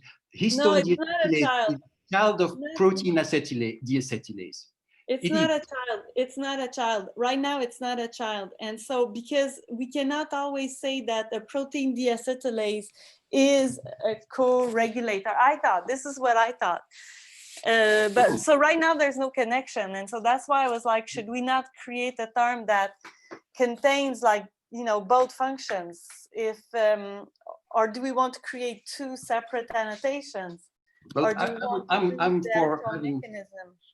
It's you guys are by far it's your field, right? But I would advocate for having the shortest possible terms and then to combine them with each other. So a protein deacetylase that works on a histone is a histone deacetylase, and we don't need to really. So here we have histone deacetylase activity, I guess. Oh, yeah. And so if you look at this one, it's a child of protein deacetylase. No, that's fine. Yeah, but there's no connection. But what you would like is a connection to transcription cofactor, exactly. But that's the protein. The protein sin3 is a histone, has histone deacetylase activity, and the protein sin3 has co-repressor activity. That's my point. So it's got two functions. And so my question is, do you want to annotate two separate functions? Or should we try to create a term that's not going to be super pretty? But I guess this is my question is if you really want to model those as separable, that's possible to do. It's just that you would have to specify in your definition of a transcription co-regulator that the function means it is recruited by a by a DNA binding factor, and then that's separable. But you do realize that you're not saying anything about it's that it must necessarily have an effect on transcription. It's just it's basically it has the function of being recruited, but which is the way I think you're stating it. But then what it means is then that there are downstream activities it has after it's been recruited. And if you want to make those separable, it's fine to make them separable. But I guess the confusion for me was I think of this as a compound function, which is it is localized first, and then it has further activities, which means it can either or both operate on a transcription factor to modify it, or modify the histones so that you change the chromatin structure in that area. And so those are distinct downstream activities. Yes, no, agreed. But the way I was interpreting is that when you meant, in fact, I think the way we've always defined the co-repressor activity, for example, in Go, is that it's both of those things together. It's both getting recruited and changing the chromatin structure. That's what it is. That's absolutely, I agree. And so you do not need to add that it's also a deacetylase. It could have been a demethylase. Exactly.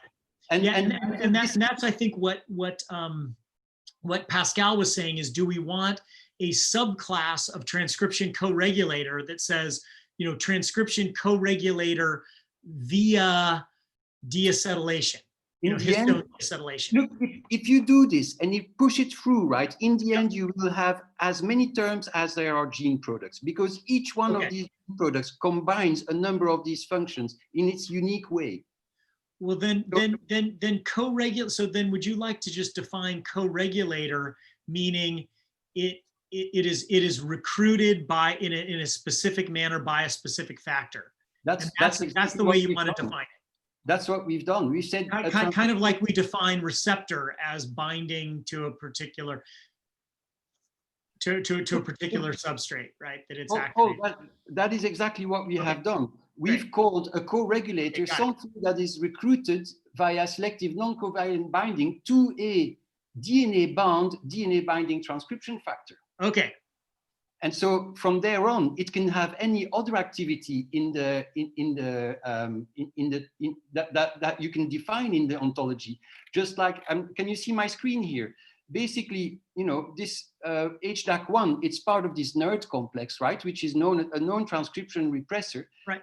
It has these activities, histone deacetylase activity, and it even has a protein deacetylase activity, because that's the parent of histone deacetylase activity, right? But I think that if you go back to your model, then if you modeled it as, so I think we would all be in violent agreement if you modeled it as the transcription co-repressor activity happens first, followed by a second activity, which is it has the second activity of a protein deacetylase activity acting on p53. Yeah, I see what you're saying. Then you would have linked it up exactly the way you described, which is you've made them separable functions, which is awesome. And so if that's the way you want to model it, and that's the way we want to be defining this term in the ontology and what we mean by this term, because I think, again, this is totally in keeping with, my comments at the beginning of this this workshop, which is we have ongoing issues about how to use existing Go terms. And if we're very clear about what we mean by this Go term, which means it means you're recruited just as you said. Yeah. So then now you have one activity upstream of the other one. Yeah. This is an enable one then, right? Yeah. This is a positively regulates. It's a positively regulate, but yeah, okay, yeah, I see. So right? so this it's co-repressor activity is upstream of and regulating, right? Because it's affecting its ability to act as a. So you would say regulates, right? Or, right. Positively regulates, because it's right. And so, of course, we're going to a high level of granularity here, but right. And then that one here would be the one that has the negatively regulates. Exactly. And then this, I think, at least would clarify the situation for Sabrina. And then in the other case, if you're going to say that it's acting on the chromatin, you're going to have histone deacetylase activity as the downstream. Yeah. Exactly. So activity.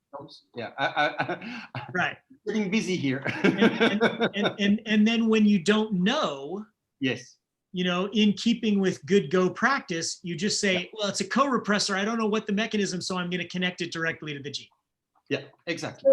So, but so it would imply we need to delete these shortcuts. If you add in a model a more precise route for the information to flow, then you should also delete that shortcut, right? I think you're right, because you then have specified the model. But then you're never gonna have is a co-regulator activity. Don't you instead want to say, histone deacetylase activity, for example, is part of co-repressor activity? Yeah. Well, no, but I think that's what Colin's saying, is that he doesn't want to have all those different combinations. He actually wants to say, sorry, without creating the term. So we've got the term. So without creating so if you say like P300 is a protein deacetylase activity. Yeah. in your model, and then this is part of its co-regulator activity. Hang on. So you're talking about the histone acetyltransferase. We're talking about the deacetylases for well, the okay, so never mind. Yeah, deacetylase. So yeah. you write, you know. What enables the deacetylase? I don't see a. It's still the transcription factor which recruits them.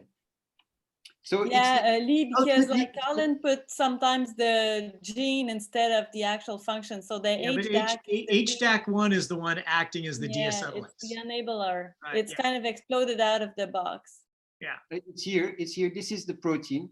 So I think that activity is enabled by HDAC1, and in fact, HDAC1 is recruited there because ZBT5 is binding to another motif in the promoter, but it's in the same region. It's a different motif in that region, which is bound by ZBT5, and that recruits HDAC1.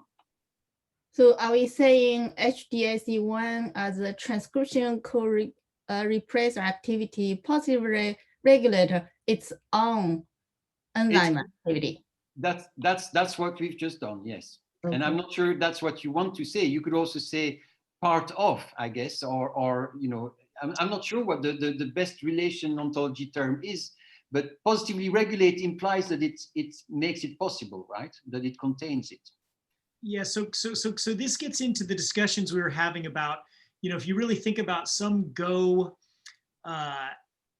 molecular functions, as you point out, they're compound molecular functions, right? Mm-hmm. It's really that it's doing more than one thing, and it has to be doing that more than one thing in order to be called this other thing. So an example would be receptors, okay? It's got to bind its ligand, that's function 1, and then function 2 is it's got to do then something inside the cell like phosphorylation or binding to something inside the cell to transduce that message, okay? So it's really a compound function. So then the question is, you know, do we want to have compound, you know, so what you're saying is, you know, so I guess that's my question is, do you conceive of co-repressor activity as a compound function? In other words, it is binding, basically it's binding to a DNA specific factor. Yes, it's okay, is one of its functions. Yes. And then its second function is to then, you know, you acetylate something, okay? Yeah. Or deacetylate something in this case. Yeah. Or do you conceive of it as transcription co-regulator is the same as saying it's binding to a DNA specific, a specific DNA binding factor, and that's enough to call it a co-regulator? No, it has to affect a gene. Exactly, which is why then we'd call it a compound function, and you wouldn't use the term co-regulator activity. You would use a binding term then. Say first it's binding to a, yep, it's binding to a DNA specific factor, so it's transcription factor binding. You know, for this field, because it involves two ontologies, because we're talking about a DNA followed by protein-protein interactions, right? Right.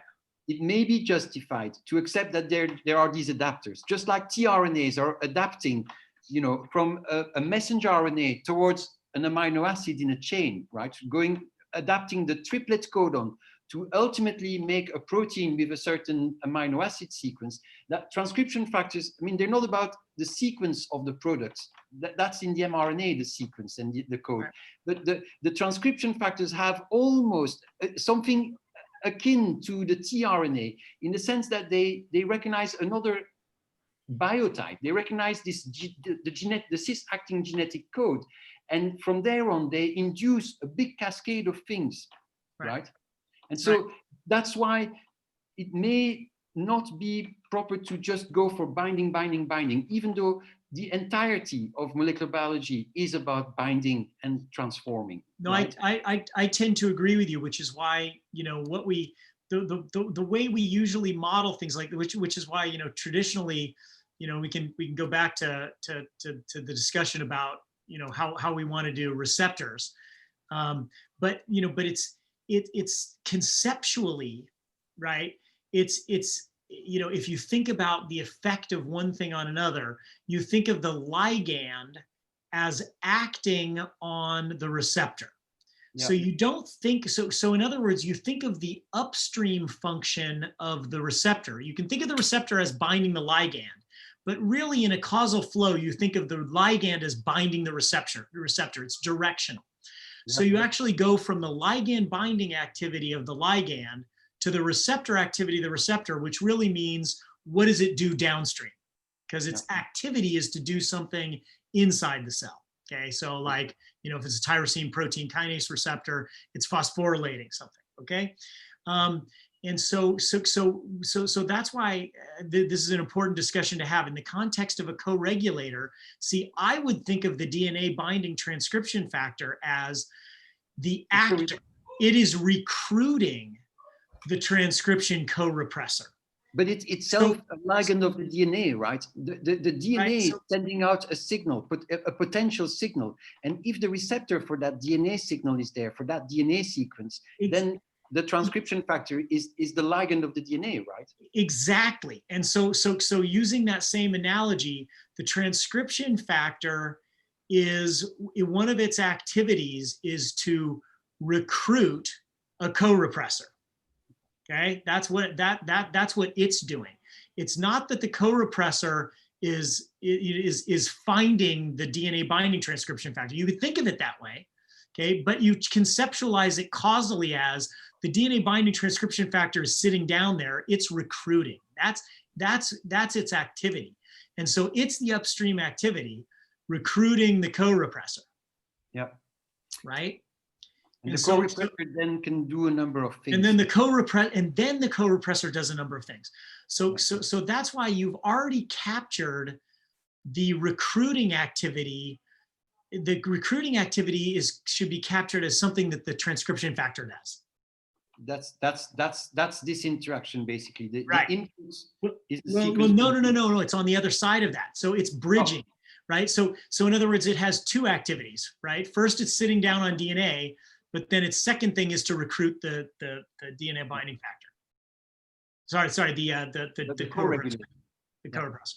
And what's sort of special is that it's a big equilibrium, right? We have antagonizing enzymatic activities there. Right. We've got acetylases and deacetylases. We've got methylases and demethylases. And in terms, when you start to talk about shifting the nucleosomes around to make a nucleosome-free region where the RNA polymerase can land, which is called the promoter, right? Right. There again, you have alternative activities. On the one hand, you've got these sort of more spacing activities and putting the nucleosomes where the polymerase would like to be. And on the other hand, you've got the activities that clear it up and that remove the nucleosome from where the polymerase wants to be. And that's to start to make the initiation complex. Because once you have this initiation complex, then you have activities that sort of help the polymerase to go through the nucleosomes. And you get this phenomenon called promoter escape, which is modeled in Go. So Go has a whole tree of activities, I'm not going to try to show it now, but basically about the RNA polymerase leaving the promoter. And that's one of the things that transcription factors do as well. So there was a misnomer to think that transcription factors only and co-regulators only promote pre-initiation complex formation. They're also promoting promoter escape. Colin, so, yeah. I don't know what to say really, but I am not happy with the definition that we've got for co-regulators. It's just that at the moment if you put it up on the screen there. Yeah, I'll put it back on the screen. Yeah, here we are. Yeah, we've got statements about co-regulators. For example, your histone on the third line, one class of transcription co-regulators is they modify the chromatin structure through covalent modification of histones. Yeah. Do they actually bind to DNA binding transcription factors before they modify the histones? Because in general, yes. No, general is not good enough.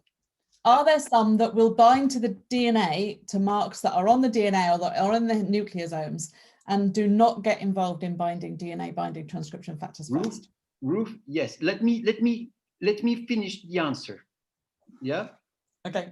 These proteins, these enzymes, are in complexes that contain binding sites for modified histones. Yep. And so not only, but what we have modeled with Pascal and you up to now, right, is the sequence-specific recruitment of these activities. Yep. But these activities also are able to read sometimes the marks that they deposit themselves, so that they engage in a positive feedback, which then epigenetically marks the promoter as a place where transcription can happen. And so not only can they be recruited by transcription factors, they can also be recruited by modified histones. And what is then really annoying for human people, for engineers, right, is that they are also containing other domains, such as an eraser domain, and they can remove a mark, and they can annoy another complex and say, you can't come here because I am here. So so you have these complexes that contain domains that read specific marks, sometimes their own mark, sometimes the mark of another complex, and that even deposit these marks. But ultimately, we know that the transcription factors rule. If you want to reprogram a cell to an embryonic stem cell, right, the most efficient way of doing it is to put sequence-specific DNA binding factors in there. There's 4 of them, and there's a Nobel Prize for this. But this is true. The developmental biologists have found that the strongest mutations in, not getting a tissue is the transcription factor. We do know, Ruth, that it is the sequence-specific factors that rule the whole system.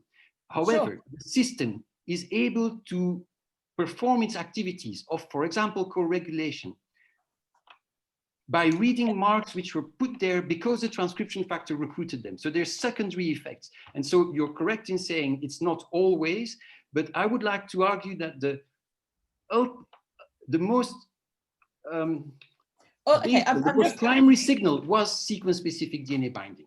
I'm just wondering whether we could just change one word in this definition to usually via, on the first line, usually via selective. Yeah. And then it's, that would be, I don't know, it's just a thought. Well, it's a qualifier, and I think we are approximating reality better by sort of being relativists, by saying usually, sometimes it's different. However, on the other side, we've got the philosophers, right? And they're saying it must be always true, and they're just not biologists. They don't understand that biology exists because it contains some redundant information. No, I know, Colin. I'm sort of wondering about people that are curators, that I think challenging the definition that you can't demonstrate. No, just remember, like we're trying to say, how do gene products work, right? That's what molecular functions are, and so so in this case, the things that you would call a co-regulator, how are they working? And so, I guess Ruth's question might be, do they sometimes bind to DNA themselves, the actual gene product itself? Do they sometimes have a specific DNA binding domain? And if they do have a DNA binding domain, would you really call them a co-regulator? Yes, in the sense that. And if you would, then perhaps this is a case where we might want a subclass that says, here's one that binds to DNA, because that's probably the exception, and then the rest of them bind. It's the rule in the end.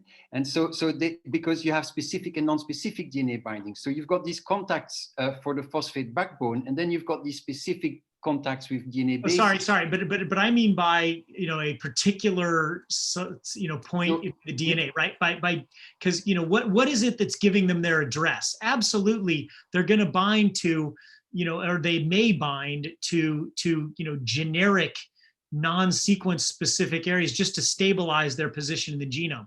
But how are they laid down on the genome? So I'll talk for the human genome, but it's true for so many other organisms, right? There's about 6 protein domains which make up like more than half of all the transcription factors of a species. Yeah. So you've got the homeo domain, you've got the B-zip domain, you've got the helix loop helix domain, you've got these zinc finger domains, and so those families, they're quite clear. We all accept that they contain they bind a certain type of motif. Right. But then the other 50% of the transcription factors, they have mappable DNA binding domains. And what I have been trying to push for is these transcription factors work as homo or heterodimers, sometimes as trimers, right? But the DNA binding activity is very easy to distinguish, whilst the cofactors that bind DNA are part of big complexes, and they usually have little specificity, but they have a lot of, they can increase the avidity of everybody. So one example we had is that they bind in the minor groove a little bit further, and this somehow helps the transcription factors to better bind to their DNA binding site. And so there's a problem with just trying to consider one protein at a time. They work together. No, but I mean, you know, from the point of, you know, the gene ontology and what we are, obviously we can only go to a particular granularity of mechanism. Okay, and so the question is, where do we draw the line on our granularity of mechanism? And so in this case, you know, is it safe to say, you know, is it safe to add to our definition to co-regulator, as Ruth was saying, that it does not have a sequence specific DNA binding activity, and that it is recruited via you know, to a transcriptional complex, you know, via some other factor. Well, Paul, or is that not correct? You're using a negative in a definition, and I've really been trying to avoid doing that, because not being something doesn't help much. It's much easier to be positive about it. So we're not in this definition fully excluding that they are also binding specifically. What we are saying is, to be called a co-regulator, you must need a transcription factor to actually find your place to act on, which promoters to act on. There's a few grandiose examples. MYC, right, is clearly an E-box binding, or you know, it's a clear sequence-specific transcription factor. It turns out to also be a general transcription factor that promotes elongation of all genes. It's moonlighting. Yeah. Anyway, this is okay. But you're saying that it's okay to keep the definition as it is. You don't have to say usually. You can actually say that it requires this selective and non-covalent binding to a DNA binding transcription factor. Like that was getting back to. Sorry, I was just trying to make sure Ruth's question was answered, which is you're okay with this definition. Well, the question is whether always is that important, and if it is important, then we must say it's usual, because it's not always. But you could also say, because it often or sometimes or even once does require a DNA binding transcription factor to be recruited, it also has this co-regulator activity. And there's no problem in GO for a protein to have multiple molecular functions. Nevertheless, the work of Pascal, Ruth, and myself in the last 2.5 years has been to try to clean it up and to sort of say, it would be exceptional to be and 3,700 and 3,712.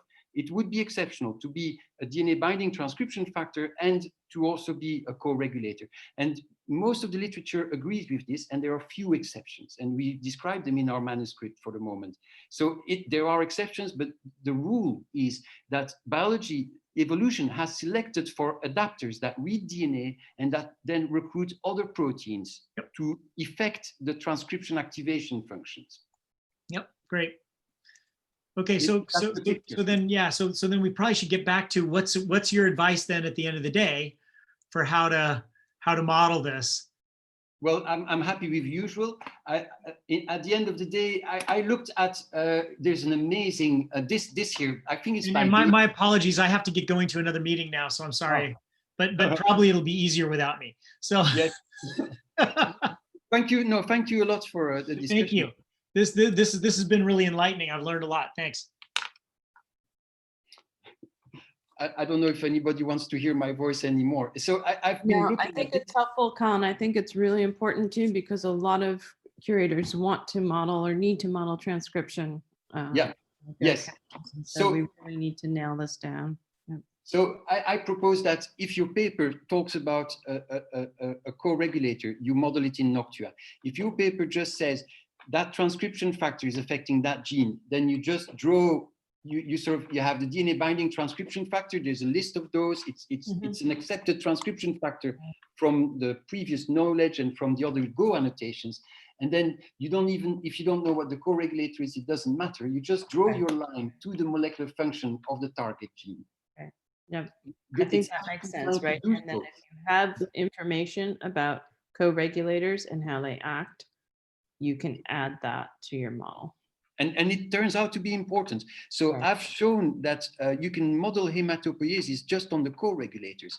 The transcription factor expression patterns can give you the hematopoietic tree going from the stem cell to all the different blood cell types, but the co-regulator expression patterns also do. And so it's really what makes all these cell types, and not only just their identity, but their capacity to adopt different states or to know where they are in the body, or whether they're beginning their job or whether they're finishing their job. All of this very dynamic behavior that one cell type can have is a combination of having the transcription factors that give its identity, but those transcription factors also in combination with the regulation that happens on their cofactors. Right. Dictate behavior. Yeah. And so really nice to see. Yeah. We it turns out SwitchNIF, any thing where a cell must change in state, must turn on new genes, right? SwitchNIF is found in these screens. You open any issue of Cell. If people have done a CRISPR-Cas knockout a screen, right, and they were looking at, can my cell now do something that it was not doing before? Right. Yeah, you need SwitchNIF. Every time SwitchNIF subunits come up, and not always the same ones, because it's not always the same subunits that are cooperating with the specific transcription factor in that cell type. But that complex is required to turn on a promoter. It's less obvious how important it is when the promoter is already a little bit active to make it more active. Oh, I see. Right. And that's where the epigenetics come in. So there's this thing about reprogramming cells. So cells seem to be quite stable in their identity. They have these reinforcing loops. I mean, for Drosophila, you only have 5 types of imaginal discs, right? And there's just these 5 programs, which then give a myriad of different cell types. But initially, there's these 5 starting cell imaginal discs for the adult structures. And so somehow these are quite stable. And if you change, you go back to another program that also is encoded by the DNA. So you go from the genital disc to the wing disc to the antennal disc to the leg disc.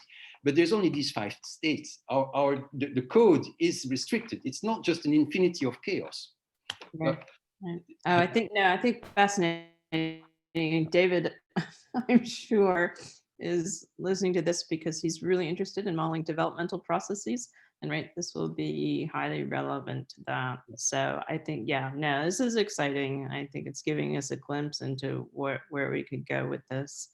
But let's make sure that at least, for this model that you're showing, that we're clear on what we want curators to do, given the information in the paper. And then Sabrina, let's make sure that from the paper that you had, you would be able to make a model that's consistent with what we say here. Yeah. And so I can, maybe not today, I'm changing a few things, but maybe tomorrow I can present what I have, just to make sure that I follow and I heard the correct thing. I think in general, what the big aha moment that I have is that there's different ways of being a co-regulator. And I naively thought, oh, we can figure out one template for all of them, and we can't. That's it. So and so it's really when you don't have all the information, what do you do with this? So we'll talk more about that tomorrow, maybe. But thank you so much, Colin. That was very helpful. Yeah, having your expertise is very helpful for us. So I would like to ask, and then it's finished. So if we could have a hand show, should we put usually or not in the definition?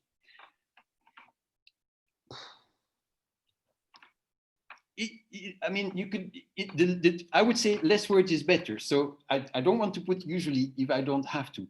But it's a key thing. So being able to do something. I do think that we might have to put usually, because I'm concerned that for curators, it's what people might see is, for example, proteins that are involved in modifying the chromatin structure, and won't necessarily see evidence that the protein has bound to a DNA binding transcription factor. And I just don't want to end up like we've had with other transcription things, where people are reluctant to use the term because they have that concern, and that's why I sort of disagree with you. I think it's useful to have things like histone deacetylase as, is a histone deacetylase always, if it's working as a histone deacetylase, I think it's always acting as a co-regulator. And I think it would be useful to have that as a term. But maturation, we had this discussion. I guess there's also maturation of chromatin, and there's histone deacetylases that mature chromatin, but they're not really transcription factors. Well, then that's fine. And then that's a good reason to not have them. So yeah. I was probably not paying attention when we had that conversation, Colin. I apologize. They're moonlighting. So much of it is unexpected.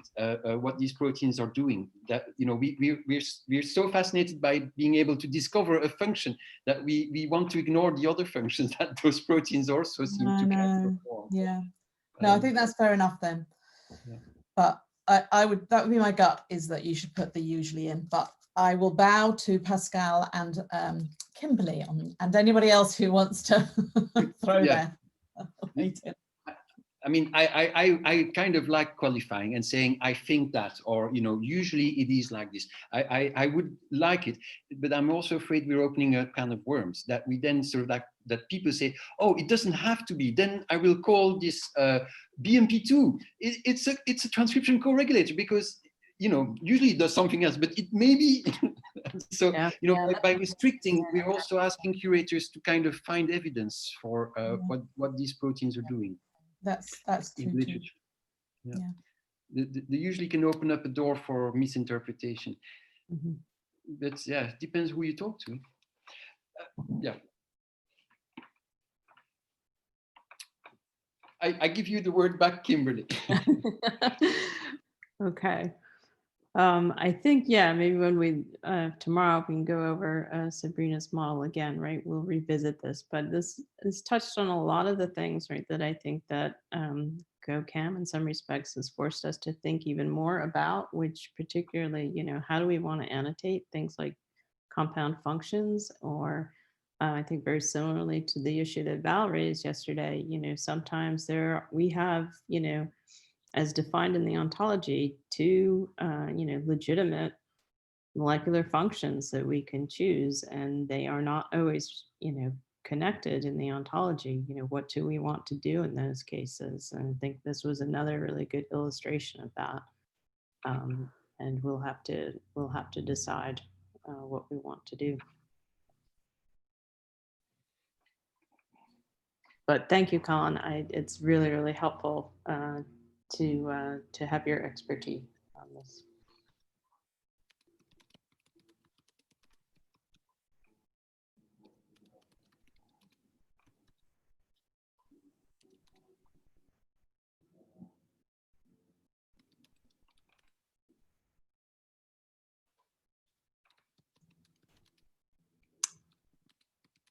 Okay, is there we can continue to work and do the same thing, that if anybody has questions or something they want to present, you can go ahead and just volunteer to do that. And we can stick around for another hour or so.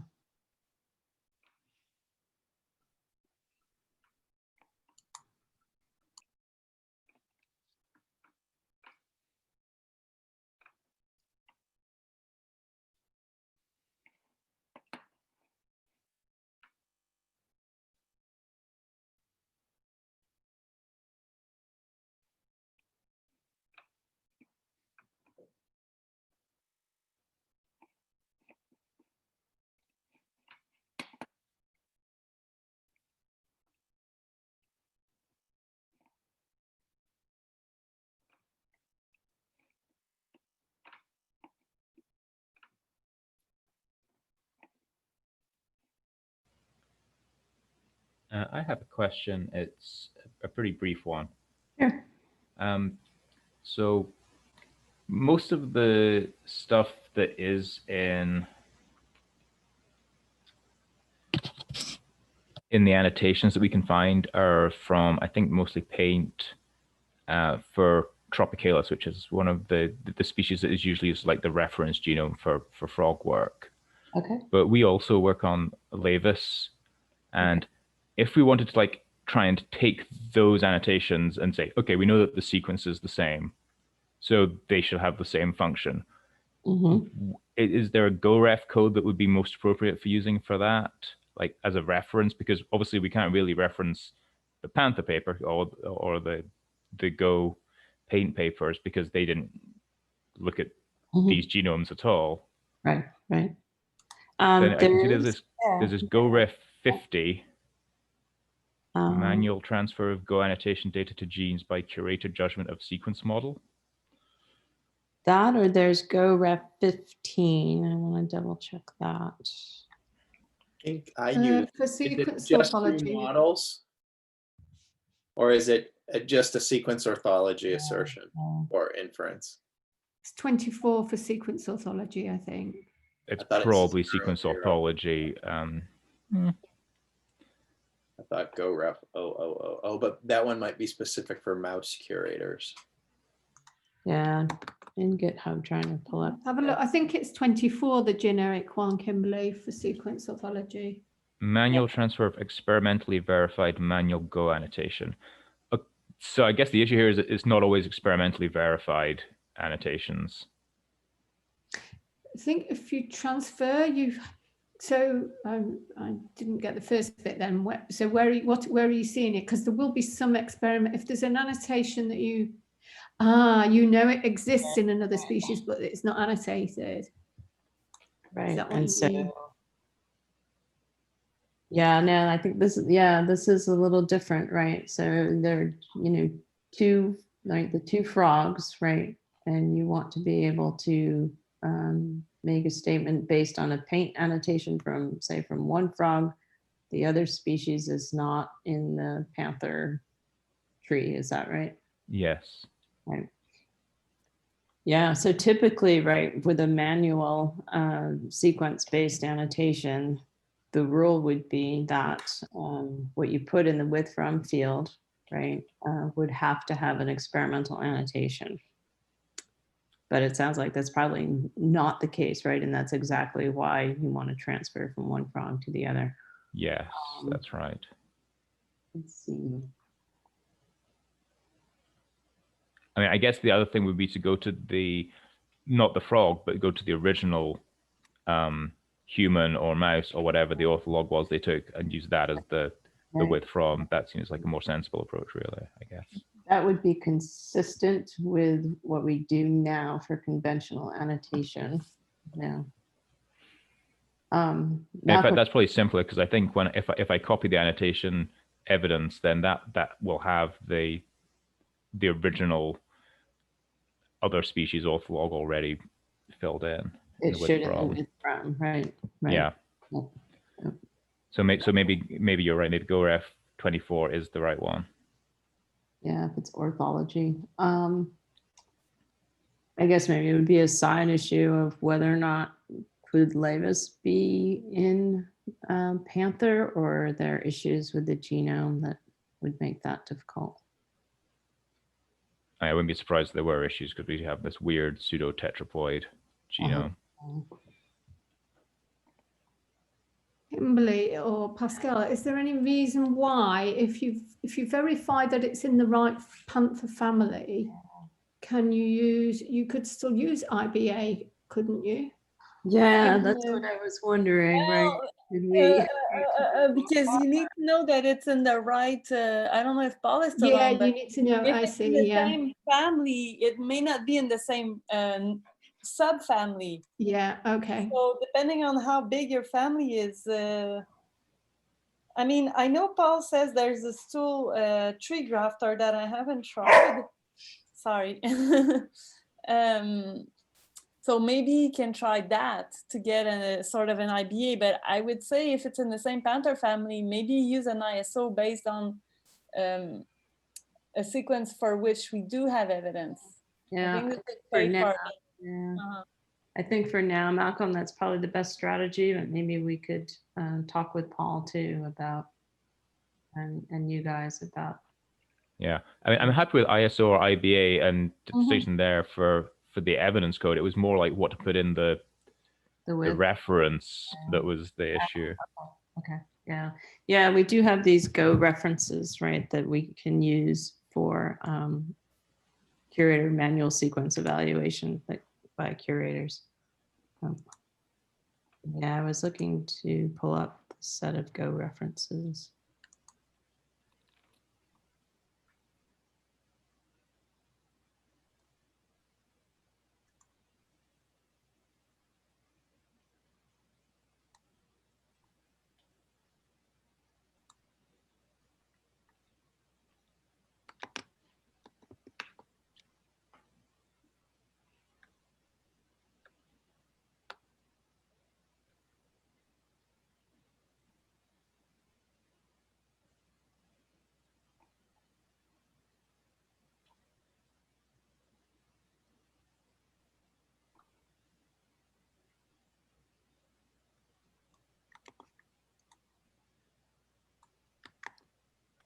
So in the chat, Malcolm, I put the link to the list of Go refs in GitHub.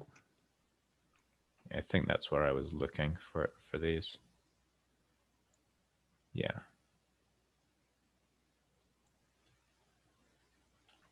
Yeah, I think it would probably should be the 24 rather than the 50, because I wasn't like looking at Interpro or PFAM or any of those sort of domain identifying things. Okay. Thank you.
Okay, we're just about up to the top of the hour for today.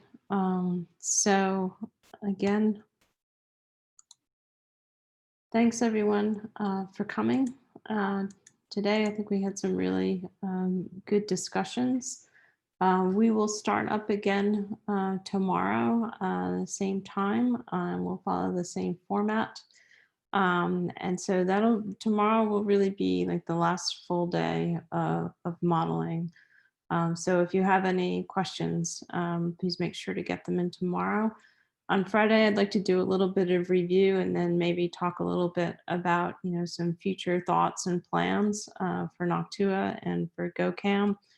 So if you have ideas about that, Friday would be a great time to bring those up as well. So again, thanks everybody for joining today, and we will talk again tomorrow. Thank you. Thank you, Bye, Kimberly. everybody. Thank you, everybody. Thank you. Bye. Bye. Bye.